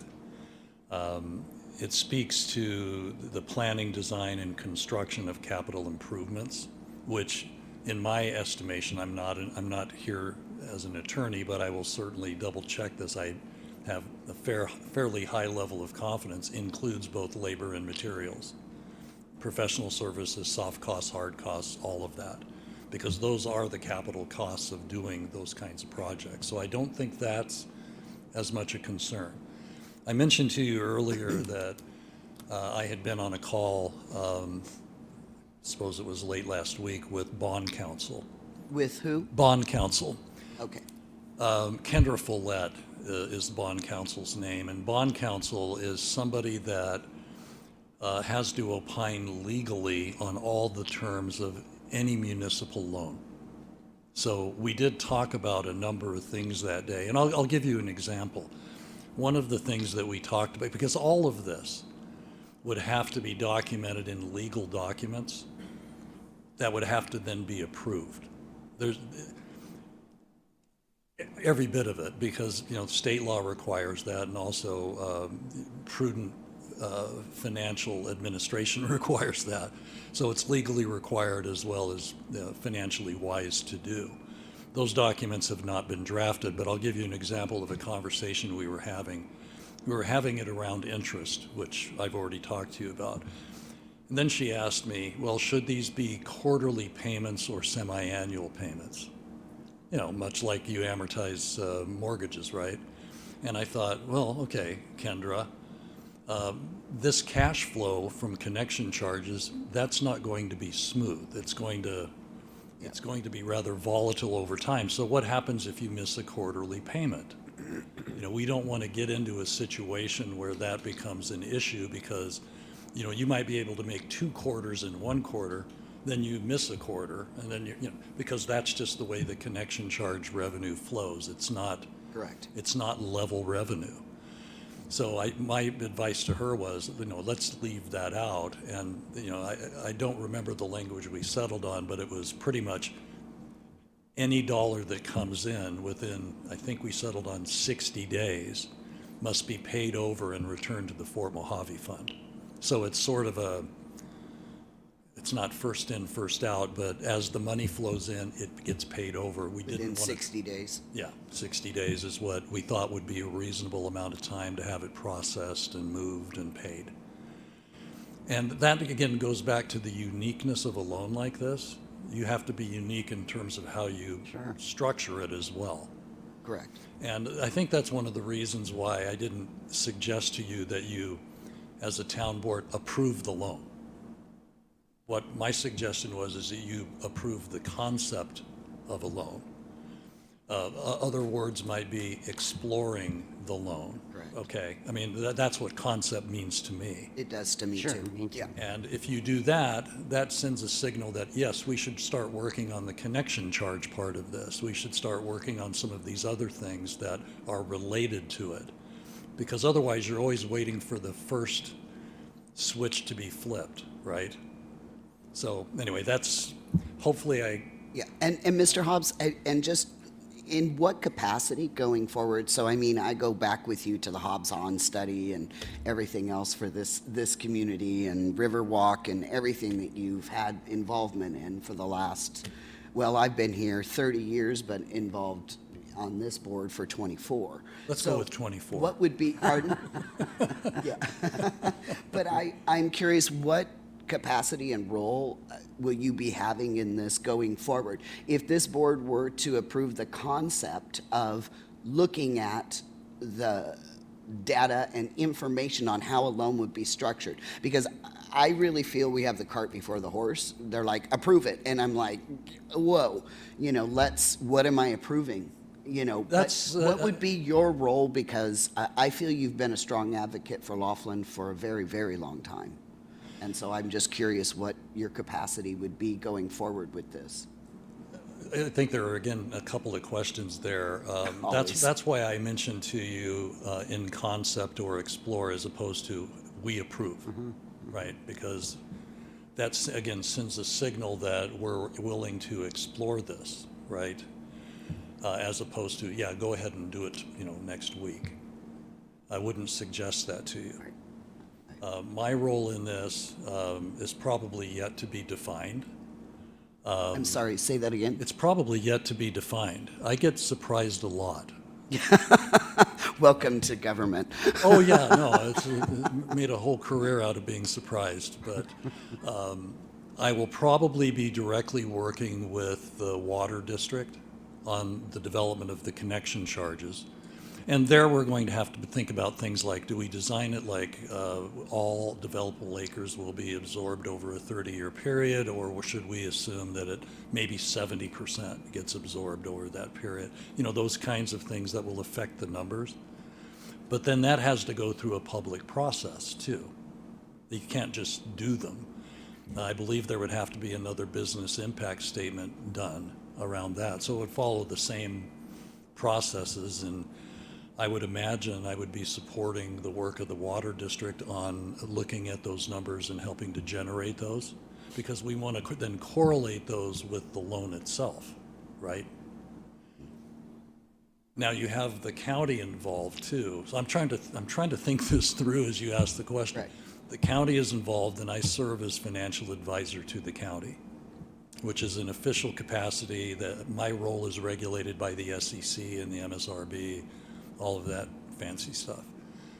So I probably would be working with the county on developing the entire schedule and approach. And then also bond counsel would be critical in this, to put all of the documents together if we get to that point in all of this. So you'll probably see me again, whether you like it or not. That'd be fine. Yes. So, am I to understand, is there any kind of a downside to actually requesting the county to look at this and come up with a formal plan? I mean, like you said, we don't have to necessarily, even if the plan is, let's say, too expensive, or, we could say we don't like it and we don't want to approve it, right? I'm trying to answer your question as honestly as possible, because, anything that starts can be stopped, right? I mean, number one. Again, you asked the question earlier, how much is the water tank? It'd be great if it came in at, I think you said something like 5 million. That would be great. We would all love that. And, but we don't know right now. And again, you can't go to bid until you know you have a funding source. So all of these things sort of get put in a natural order. I don't believe that the county would proceed without taking these other steps, if that's a concern. And I know in the meantime, I've had conversations with Mr. Bilbray, and I know there are some things that are on his mind that he also wants to have satisfied, with respect to the processing of permits and plans and those sorts of things. And I've agreed to be a part of that process and be a part of those meetings as much as I could look forward to that, because I don't have anything to do with the building process or the planning process. But if I can facilitate those meetings, I'd be very happy to do it. So, I mean, I don't know, Mark, if there's anything from the county's perspective that you would want to restate or add? No, I think you've covered a lot of it. I think, like Mr. Hobbs had mentioned, it's more of the idea of exploring the option for it, with then kind of really starting to figure out what it would be. And like we've mentioned, we don't know the costs of a water tank, which is difficult. And like Mr. Beck said, I think if it gets to be crazy or something, that, because we do respect the county, respect that it's the Laughlin tax fund, like it is their funds. That's why we're doing this process. So I think there's a lot of caveats that can be started or stopped, but I think it's more of just getting the township. I know we've done your comment. We can also hear from the public comment of what we just want the direction of where you want to go with the funding. There's no pressure from us. I'm not telling you to say yes or no. It's really what the township wants and what the township thinks is necessary. So I got another question here. So it looks like we have a paper right in front of us that has the account balance for the actual fund, and it's 14 million, sits at 14 million right now. So, I mean, even if it does come in at let's say 7 or 8 million, we still got 5 million, 6 million left. And in my experience here, my questions, we don't really use this money for anything anyway. I mean, without having the infrastructure, without having a water tank, you can't really use a Fort Mojave development fund if there is no development, right? Well, that was a reason for the suggestion I made earlier. I think, from your perspective as having a direct interest in the Fort Mojave funds, that having some kind of capital plan that you all have worked through in the long run, where it would show that, and I would just be making up projects, but we would like to see this you know, this park added or this roadway redone or whatever, as long as it's related to promoting economic development.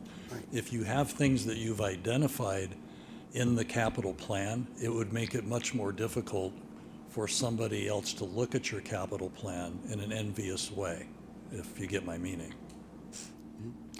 Mr. Hobbs, if I can call just a point of information of staff, just like we did our capital expenditures today for our general fund, would it be possible to add that to be a capital expenditure request for the Fort Mojave Development Fund on an annualized basis?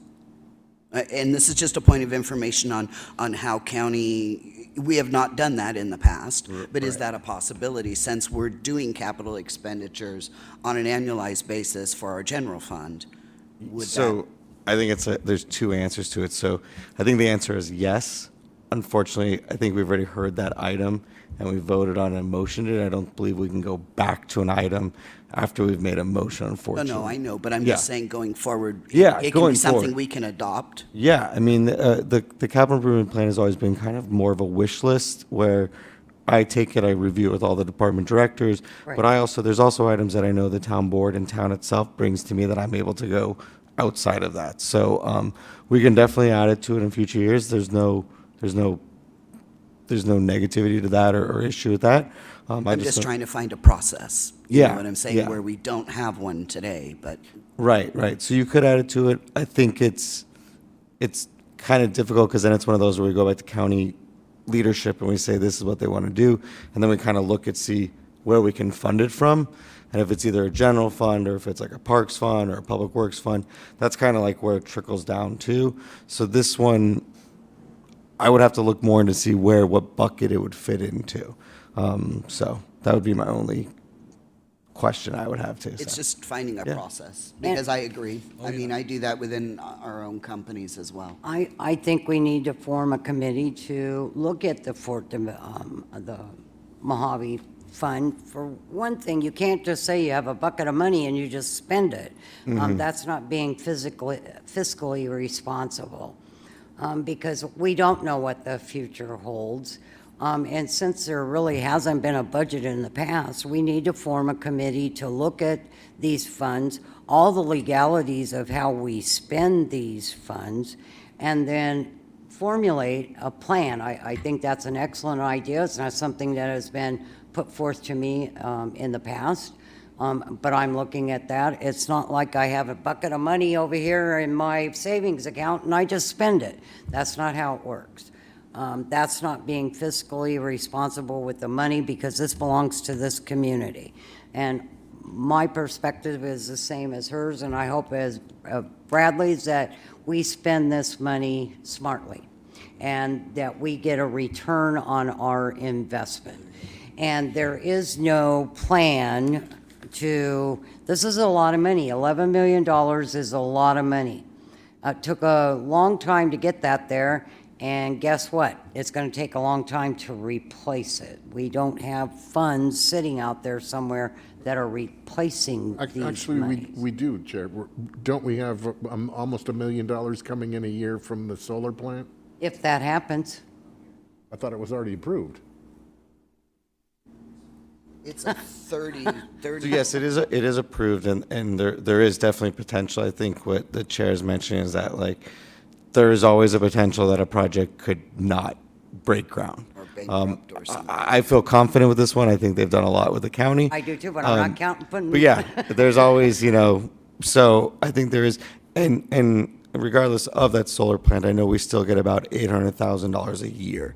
So a little less than $1 million just from the interest from that site. So there is money, so correct, it would take probably 12, 13 years to recoup that if it was 11 million if we didn't have the solar farm. So there is risk, and then there's also a risk of connection fees as well. So, but I feel confident about the solar farm, but I'm not going to, Until I see them breaking ground. Yes. Not counting on anything.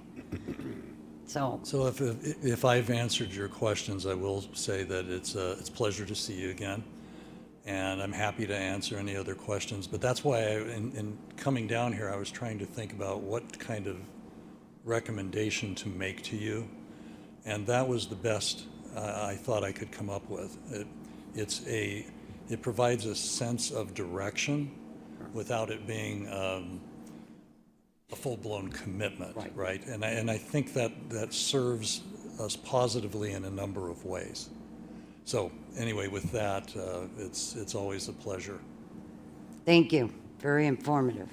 Absolutely. Thank you. I'd like to make a motion to have the county look We in- have some more people. We still who'd have like people to speak. be heard on the agenda item. Please remember to state your name, spell it for the record, and limit your comments to 3 minutes. Thank you. Good afternoon. Robert Bilbray, Bilbray, 1631 Cal Edison Drive, Laughlin, Nevada. I'm here to support anything the board can do to bring the quality of professional advice like we have with Guy Hobbs. I've known Mr. Hobbs for 45 years. We just grew old together. You know, we worked on water districts, we worked on flood control funding, we've worked on special improvement districts over the last 45 years. There is no better municipal financial mind than Guy Hobbs in the state of Nevada. And I want to thank the Board of County Commissioners, and specifically Commissioner Naft, who I asked to bring Guy into this issue to review it objectively. And I look forward to working with him to do so. What I feel that this loan from this source, disregarding the obvious potential issues with a conflict of interest, has got to be taken seriously and with diligence on all elements of how this impacts this community. Every special improvement district we have done, every flood project, every street project, whether it be, has always depended upon the funding sources of the Fort Mojave Development Fund. All of it. That has never changed. That's always been the ace in the hole that we've had for this township. I can't tell you how many other residents of Clark County say, we wish every community had a Fort Mojave Development Fund. It's very restricted. I feel so old, I don't think I told Guy, but you know, I was there in 1962 when Grant Sawyer signed the Fort Mojave Development Act. I was still in high school.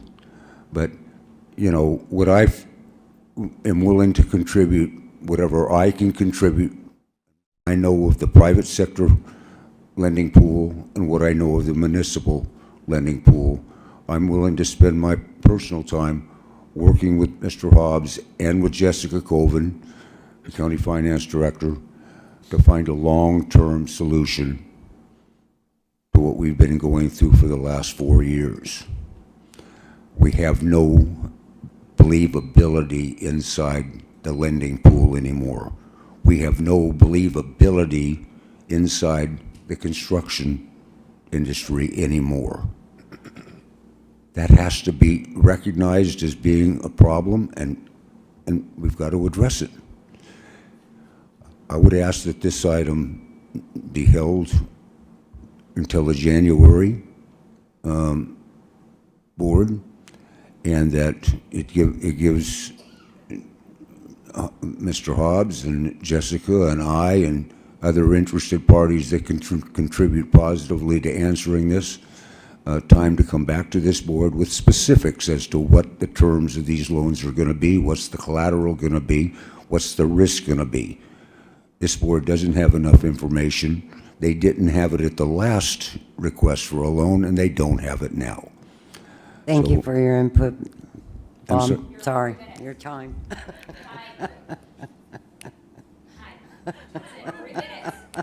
3 minutes? Yeah, you're up. Better listen to your daughter. I'm getting you and I a new watch. Thank you very much. I'll take a Rolex if you're tossing them out there. Good afternoon, Madam Chair and members of the Town Advisory Board. My name is Patricia Fisher, Fisher, 3179 Quail Song Drive in Laughlin. At this time, I'm very cautious about a proposed loan, primarily because there is so much uncertainty about project costs and overruns. And also, I believe there's still confusion about what building a single tank would actually achieve for our ability to do development. And what I'm talking about there is getting a legal opinion that our grandfathered status is not impacted by new construction, and therefore we don't have to devote an entire tank to fire suppression, and therefore required to build 2 tanks, in other words, to give developers any leeway. I think, as you all know, the Fort Mojave Development Trust Fund is a special asset that Laughlin enjoys. And I disagree that it's just another branch of government. It's really a trust fund that's intended to benefit our community.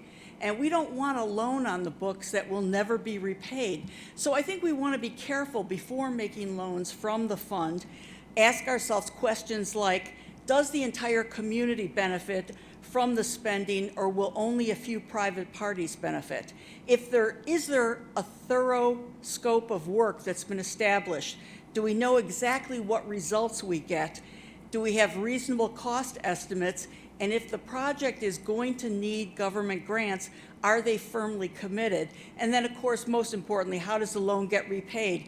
In this case, as Mr. Hobbs has stated, if the demand for new water connections isn't contractually guaranteed, and I don't think it's going to be, have we at least confirmed through agreements in principle that the latest cost estimates make this an attractive deal for developers? Certainly at one public meeting, a developer said the proposed rates at that time made new construction untenable. We don't want to build a tank that nobody's able to use because it's economically too expensive. So I think this board also needs to keep in mind that when polled after a series of meetings held by the Water District, Laughlin residents did not want to pay for construction of a new tank. They were given the opportunity to pay for it. They said no. Growth normally pays for growth. That's not just in Laughlin, it's really, through communities across the country. So I think that forcing Laughlin residents against their express preferences to fund water tank construction indirectly by making a loan that does not have commercial tones may be the wrong decision. I would like to see the Fort Mojave Development Fund focused on something that really focuses on long-term quality jobs, something that allows somebody to support a family. And it doesn't have to be a lot of jobs, but I think that really is the trend in a lot of communities. You don't give any kind of taxpayer funds unless you're getting some jobs. I apologize for going over. Thank you very much. Thank you. Thank you, Patricia. Always well stated. She's very sure. Martin Knaus, KNAUSS, 3826 Duke Court. I want to reiterate what Ms. Fisher just said.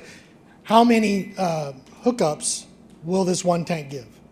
Because originally we were told 2 tanks were required. So where did the 1 tank come from? So make sure that's documented. Number 2, and Mr. Beck, I'd like to kind of address that. I suggest y'all read the Fort Mojave Development Law, okay? One of the specific items the use of the money is for, specifically, the costs incurred by the Committee on Local Government Finance created by NRS for the preparation of the report related to the fiscal feasibility of the incorporation of the City of Laughlin that is required by Section 4, Chapter 481 Statutes of Nevada. Also, any costs incurred by the county to hold elections described in those sections, and any other costs incurred by the county or city of Laughlin associated with the incorporation of the City of Laughlin. So be sure you understand the primary focus for this fund is to support incorporation of this township. Thank you. Wasn't aware of Good afternoon, Evan Needham, World Economic Support Agency. So I don't even know where to begin because there's just so many questions that have been arised. I could talk about the grandfathered in here for a quick second. I may go over, but there's a lot of good information here I think needs to be addressed. The grandfathered in doesn't really apply here. That goes into Nevada Administrative Code. So that comes into terms when you have a new system being built, not an existing system. We are an existing system. We've been established for longer than 5 years, so we go by historical data. So that is why you'll see that there is no real such thing as a grandfathered in metric. When they say that, that means we technically are in a 4 million gallon deficit when you look at the Nevada Administrative Code for new development and new construction of a water system. But because we don't fall in that, then technically we're not really grandfathered in. We just technically don't have to have any new tanks brought in for that. Something I want to bring up that Fred was really big on. I was working diligently with him right up into the moment that he passed. And something that he was working on was he doesn't jump on something unless he looks at every kind of position on this. And something that was keen to him was a year ago, it was, this is not about new development. This is not about new development. This is public health and safety. And the reason I bring this up is because it's a critical issue that we're having at the State Department. Something else that you guys need to consider is we've been having significant movement with the state. Settlemeyer's office, governor's office, NDEP has been a part of this as well, and we're having deliberations currently on how we could potentially pull this off. A big issue is they want to see a step-by-step basis on this. They want to have the ability to fund the design, but before you can get to the design, you have to have a hydraulic study. One of the things that Fred was hyper vigilant on was getting a hydraulic study. Why is this so important? Well, do we need storage tanks for development? That's the big question that everybody's been asking. I'll say this, as a developer, even if you use the Fort Mojave Fund, I was going to go into that, but I'll leave that because everybody addressed it. Even if you use that fund as a developer myself, I cannot incur the cost that you're going to put on me as a developer in a depressed market already. It's hard for me to sell a home for what I could build it for. If you add more on top of that, it's not plausible. So developers are going to have a very hard time being able to sell a home, and we're going to put that right back on the sale price of that home, which goes right back on your community members anyways. And so one of the things that Fred was addressing was, where's the hydraulic study at? Have we had a hydraulic study? NDEP is willing to work with Las Vegas Valley Water District and working on getting a study conducted. And why is this important? Well, when you guys were at those water meetings, one of the questions were, do we need a storage tank? What are their other metrics? If you look at the Nevada Administrative Code, there is a waiver of exemption of storage if you have the ability to pump and treat. Now, this is kind of a catch-22. There's a lot of confusion behind this. With the water district, they'll basically tell you that, that only applies if you have a secondary source of power. That was what was told in those meetings. Do we have a secondary source of power? This is what the hydraulic study is going to answer. If we do have a second source of power, then theoretically, there should not be a holdup on development or entitlements. So that means development should commence. The response was, well, generators are, forgive me for going over, generators are far more cheaper than building a storage tank. The answer to that was, but that's not a reliable source of providing hydraulic flow to systems. You want to be on storage, and I agree with the water district on this. You want to be in storage, you want to have pressure to those systems. One of the things that Fred wanted to know is, are we actually direct pressure to our systems? Because we pump everything to 150 or up the pipeline coming up the roadway that we loop the whole system, and that's all varied upon a hydraulic analysis. When Fred has requested that hydraulic analysis, the answer was no request has been done or requested by NDEP, therefore no study can be provided to you at this time. We need a hydraulic study conducted before we start talking about anything else besides, developing tanks. I think that tanks are needed regardless. We do need to have storage tanks in this community. If you listen to the water district's situations earlier this year, they had a maintenance window where they nearly ran out of storage because they didn't have enough because they had some hiccups along the break fix. That's very plausible. So storage is paramount in this topic. But why do I say in the beginning of this that it's for new development? Well, two things. A year ago, when we were talking about grants and federal support, it is not for economic development. They will not support this. Even for fire, they won't support it. They want to support it if it's public health and safety. We have to show why this is a public health and safety concern, and then they will be able to provide funding up into that amount If it's 20%, they can do 20%. If it's more, they can do more. But the 20% will get us at least a hydraulic study and the design. And that will be direct to the Las Vegas Valley Water District. We've been working with the NGO to see if we can do a third-party kind of study just to kind of have that transparency. Unfortunately, with NDEP and the way that they would be pulling those funds, it would go direct to source. But it's still something they're interested in doing.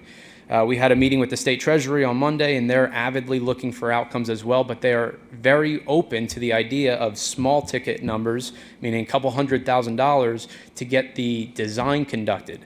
A lot of questions come around the numbers. I'll go into that real quick. The $11 million on our water rates, it was $9 million. Right now, the number is $9 million according to the water district at our water rate meeting, right? So you can represent off that.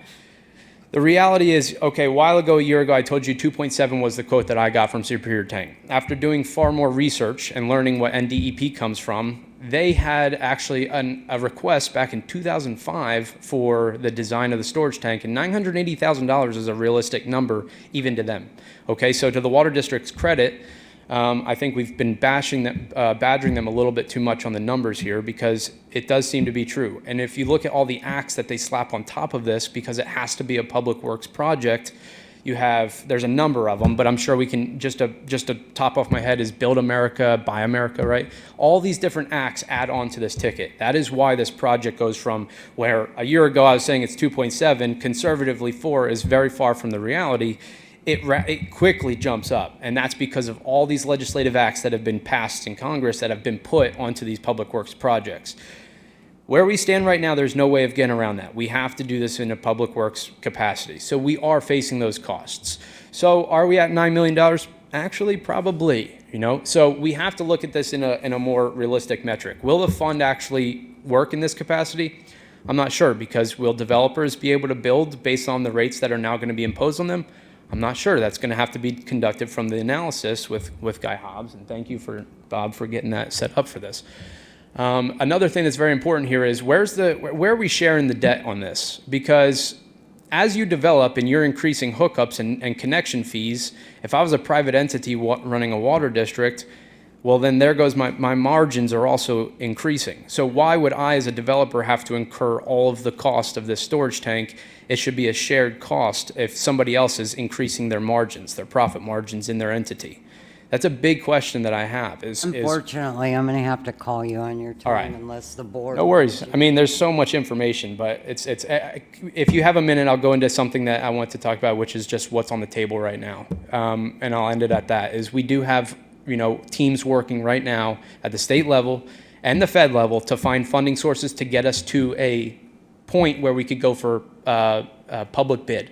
The reason why grants don't work, which is what we've been working on with the government shutdown and grants falling apart, we lost all of our connections, we've rebuilt all that. The problem is we need to be able to have, at the grant capacity, a cost-benefit analysis. This is all the stuff that Fred needed. This is all what he was asking for. I want to see the information. I want to see the data. I want to see the metrics, right? That is imperative for you to get a grant. You cannot get a grant without that information.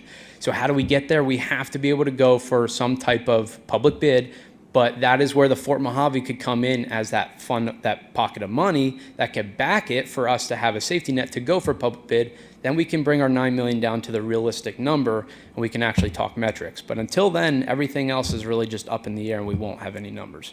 But thank you. I'll leave it at that. Thank you, Evan. Yeah, and I think this board echoes that sentiment as well. I think that's been the problem we've been grappling with for a while, is that a lot of stuff is out there in the ether, but we can't pull it in and nail it down. So I think that's been an issue. Right. Oh, I'm sorry. I'm talking to her mic. Wrong mic. So one of the questions I wanted to ask, and this is again another point of information for staff. If you take a look at the way this agenda item is written, consider issuing a letter of support to the Board of Clark County Commissioners supporting a loan from the Fort Mojave Development Fund to the Big Bend Water District for the construction of a water storage tank, and it's for possible action. That is the agenda item for possible action. I don't think we're even remotely talking about approving the loan at this point. I mean, Mr. Haas brought up an interesting point about the concept and getting more data and more information. So if there's a motion made today, it definitely won't be in this wording, or at least I won't be voting for it in this wording. You know, I simply cannot. But the issue becomes, you know, if we can support the concept of how to structure a loan and compile data for using it from the Fort Mojave Fund, I think the board might be able to support that. So my question to you is, can we make a motion that doesn't follow this exact wording and, you know, has what has been the result of our conversations? And then ultimately, it's not timely to support that, but to set a deadline. And in my opinion, just knowing the way government works, November and December, nothing's going to happen. January is about, you know, kind of get your brain back engaged out of the holiday season. So to me, I'm looking at February timeframe, and I think that gives all parties involved some time to compile. And again, I'll harken back to, I was very aware of what Fred was working on, some of the things that he proposed, and again, I cannot go to his family and say, could you look for this paperwork in his home? You know, so basically working with Evan and trying to get to the other sources, I'm just not prepared to ultimately, you know, approve a letter of support for a loan. Yeah. But looking at the concept of how to structure a loan and data and studies to utilize the Fort Mojave Development Fund, I'd be okay with that, but we just need real numbers because we don't have them. And I totally agree with all of that. And I think that is totally okay if we want to change the wording, because we have it as just issuing a letter of support. So that kind of leaves it up to the board to kind of say, this is our letter of support. We are okay of looking at the possibility of using the Fort Mojave Development Fund once we can kind of work those kind of steps that Mr. Hobbs mentioned, kind of figuring out what it really is going to look at. I know here it's kind of written as like support alone. This is how we've had it on before, but since it's a letter of support, that's your duty as the board. You can kind of say, in theory, we're supporting this language. However, we want to look at the options. So like the way you motioned it sounds familiar, and that's I disagree with going with any portion of this personally. Okay. And I'm not in Of support what's written of, here, yeah. item number 3 whatsoever. My feeling is, in this case, we deny this portion of it because you're not in support of it, nor am I. So we're 2/3 of the vote, so this would not pass at all. That the wording to support in concept would be on the next agenda. So there is absolutely no confusion whatsoever in what we would be What you're saying, yeah, approving because here. I'm just afraid the point of information, and Pam's correct. Good I mean, point. in the past, when you give us something written like this, we either have to approve or deny. Yes. And so then that, you know, it would be deny, and then we'd be dead, or the issue would be done. So then it becomes, like Pamela says, then we agendize not a letter of support of a loan, but beginning to, you know, entertain the concept of how to structure a loan and data moving forward and have that agendized at the next meeting. And then ultimately, I think the time to recircle around this would be February, because nothing happens November and December. It really doesn't. Not in government, in private industry, but not in government. Sorry. And just for clarification, I want to make sure. So you will make your motion today, and then you'll decide on how either deny or approve, which sounds like will be denial Right. of 2/3 right now. And then next month, you want on there to do a letter of support for the concept of using the Fort Mojave Development Fund for the potential water storage tank. And then that Data regarding to Yes. begin compiling data on how to structure the loan yes. and how the hydrology studies and things that need to be done, to identify those. Okay, so that would be on the November agenda, and then with the anticipation of like February. Just we because kinda- nothing's gonna happen. That's totally fine. Right. February, maybe Mr. Hobbs comes back and shows like, now we can we're kind of getting that idea of where we want to go, and now we can kind of start to work everyone to kind of get those questions answered, get those questions that are formulated.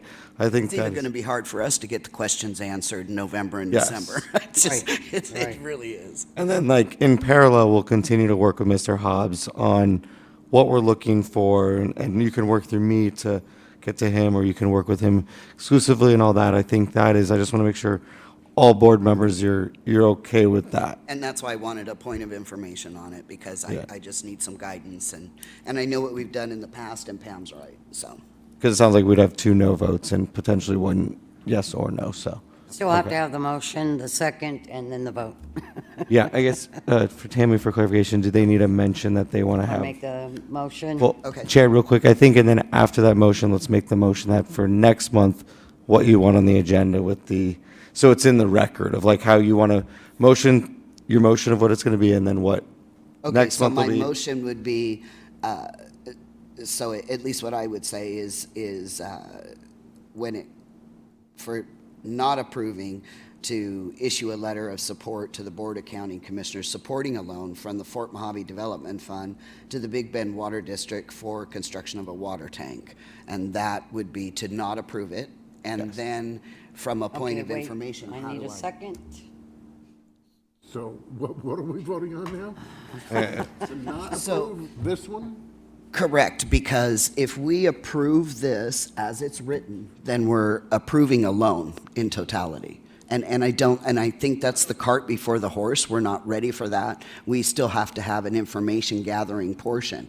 But the way this motion item is written, we either have to approve it or deny it. Okay. We can't modify it. I've got a point of clarification. I think we could make it easier where you can say, you want to deny the way this is written, so it doesn't sound like it's like a full like denial. So you want to. And that's what I was afraid Yeah. of. Right. So we'll deny the way it's written, and then your motion is to then come back next month with it kind of written a different way. Okay, Which I think that helps Mr. Back's question, because then it's not like saying That's fine. no to it. It's saying we're denying the way it's written on the agenda, and then we'll move the other one. I think, does that work for the three of you?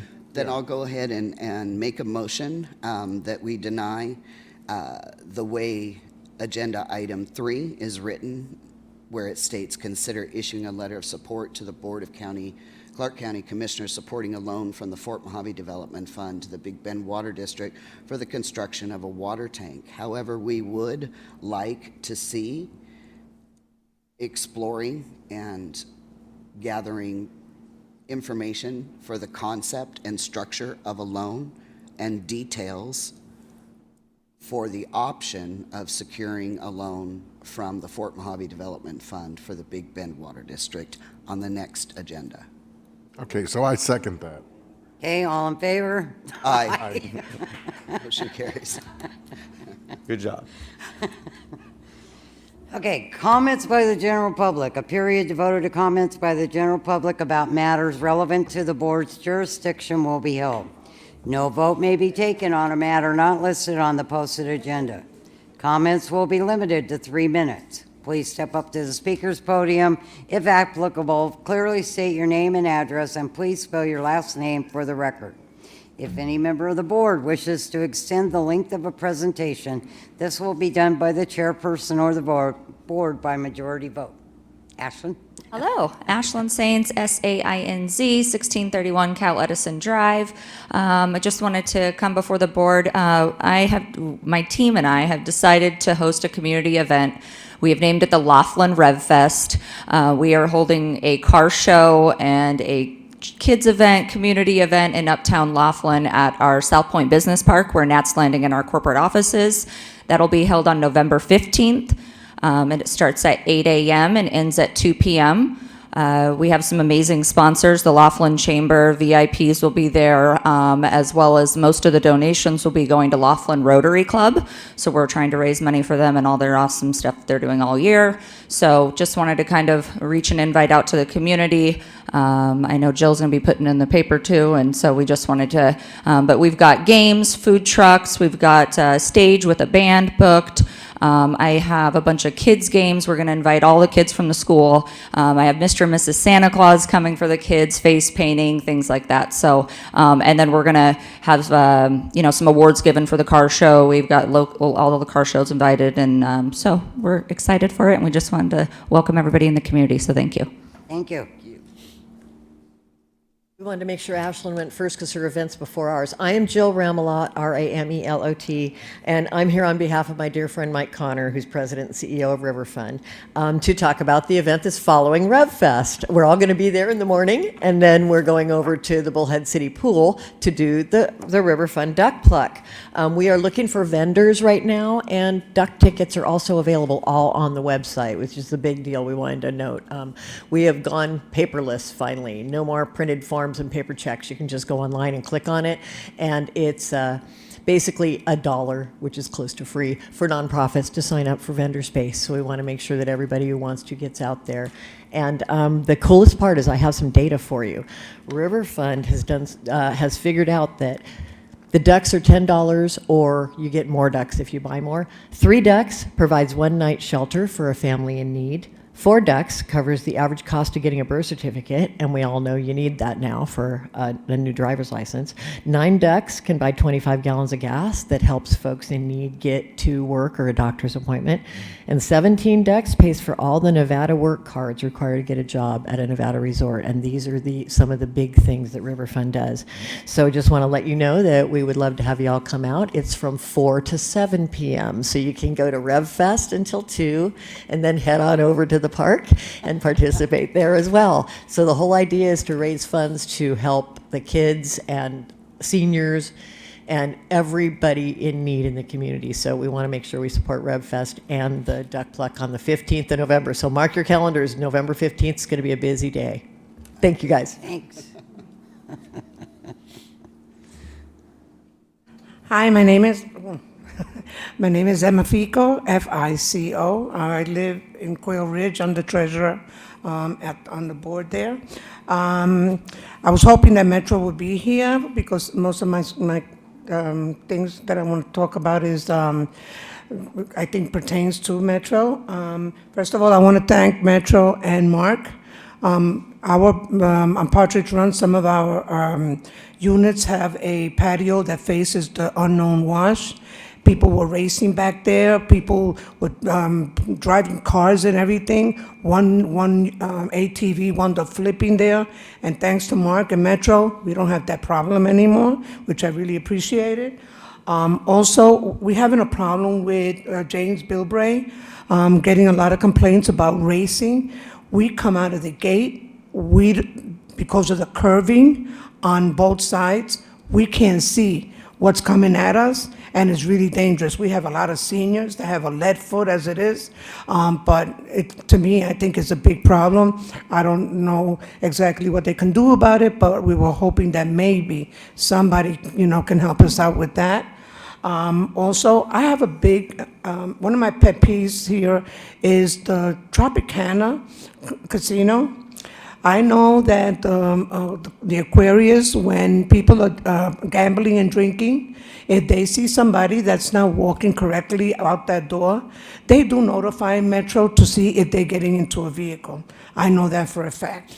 The only problem I'm having with the Metro, the Tropicana, they don't care. I've complained to, I sent an email 2 years ago to corporate, complaining about them keep feeding people alcohol, and when they leave there, they're stumbling, and instead of security stopping them from, getting into a car or seeing at least where they're going, call a cab. And there's a specific person that goes there, and I know they put them in a cab a couple of times, and we've had to get out of my house to pick them up out of off the floor when the cab brings them. To me, it's dangerous having somebody that is an alcoholic and is also addicted to gambling. And they, knowing that they're there all day and you're feeding them alcohol and feeding them alcohol, their brain don't work right. But the ones with, the capacity of seeing what's going on could stop it. Somebody's gonna get killed one day. And one person is gonna die, the other one is gonna wind up in prison. I was hoping that maybe something could be said to them, that they could at least keep an eye on their patrons that come there. And when they're leaving, you could tell when somebody is stumbling all over the place. I wanna thank you guys for hearing me out. Thank you. Thank you. Robert Bilbray, 1631 Cal Edison Drive, Bilbray. I wanted to give a shout out to Clark County Regional Flood Control District and Public Works. There's what it looks like an extremely small project, compact, that's being built on State Route 163, is really, I just want the community to know that we've gone through a lot of flood control here. We've had unnamed wash, we've had Hyco, we've had Bridge Canyon. We have never, ever in this township, or I know in this thing, ever had such a compact site taking drainage from so many locations, all of which to protect critical state, county, and federal facilities. They have done an absolutely amazing job. I don't know when it's going to be finished, but they deserve some recognition for how they did that. And, I know it was more than just the Clark County Regional Flood Control District, but this was a very, very difficult job to have to collect it from so many sources on such a compact site, channelize it underground, under our walkway, under Casino Drive, and discharge it just south of the bridge. I just wanted to give a recognition to the county officers that put that together. This is really something special, folks. No, I've never seen anything like this anywhere in Clark County, that so much was done with such a compact site, and I don't know when they're going to finish, but I'll be the first to ask to donate to throw a party for them. So if you guys want to put something together, we'll throw a party for them. And your drone video is very well done. They sure delivered. No, they're not all veterans, Pam. They really aren't. Well, maybe you'll make them veteran for a day or something, Honorary, there you go. Anyway, thank you very much, and I look forward to the opening of the facility. And I think, they all deserve some recognition that they haven't been getting so far. But, I mean, if you look at my drone flights on that thing, that thing really shows everybody how tight it is. Anyway, that's all. Thank you. And don't hold your breath for my next positive comment about Clark County. Thank you very much. Better frame this one or save it, bookmark it. Anyone else? Okay, our next meeting, due to recognizing Veterans Day, November 11th, the meeting was moved to Wednesday, November the 12th at 1:30 here. I would like to invite everyone to the Veterans Day ceremony at the Avenue of the Flags on the 11th at 11 a.m. in the morning. 11. Yes, ma'am, 11:11. Okay, and at this time, if I can get a motion to adjourn. Madam Chair, I'll make a motion to adjourn our meeting. I second. All in favor? Aye. Aye, we're adjourned.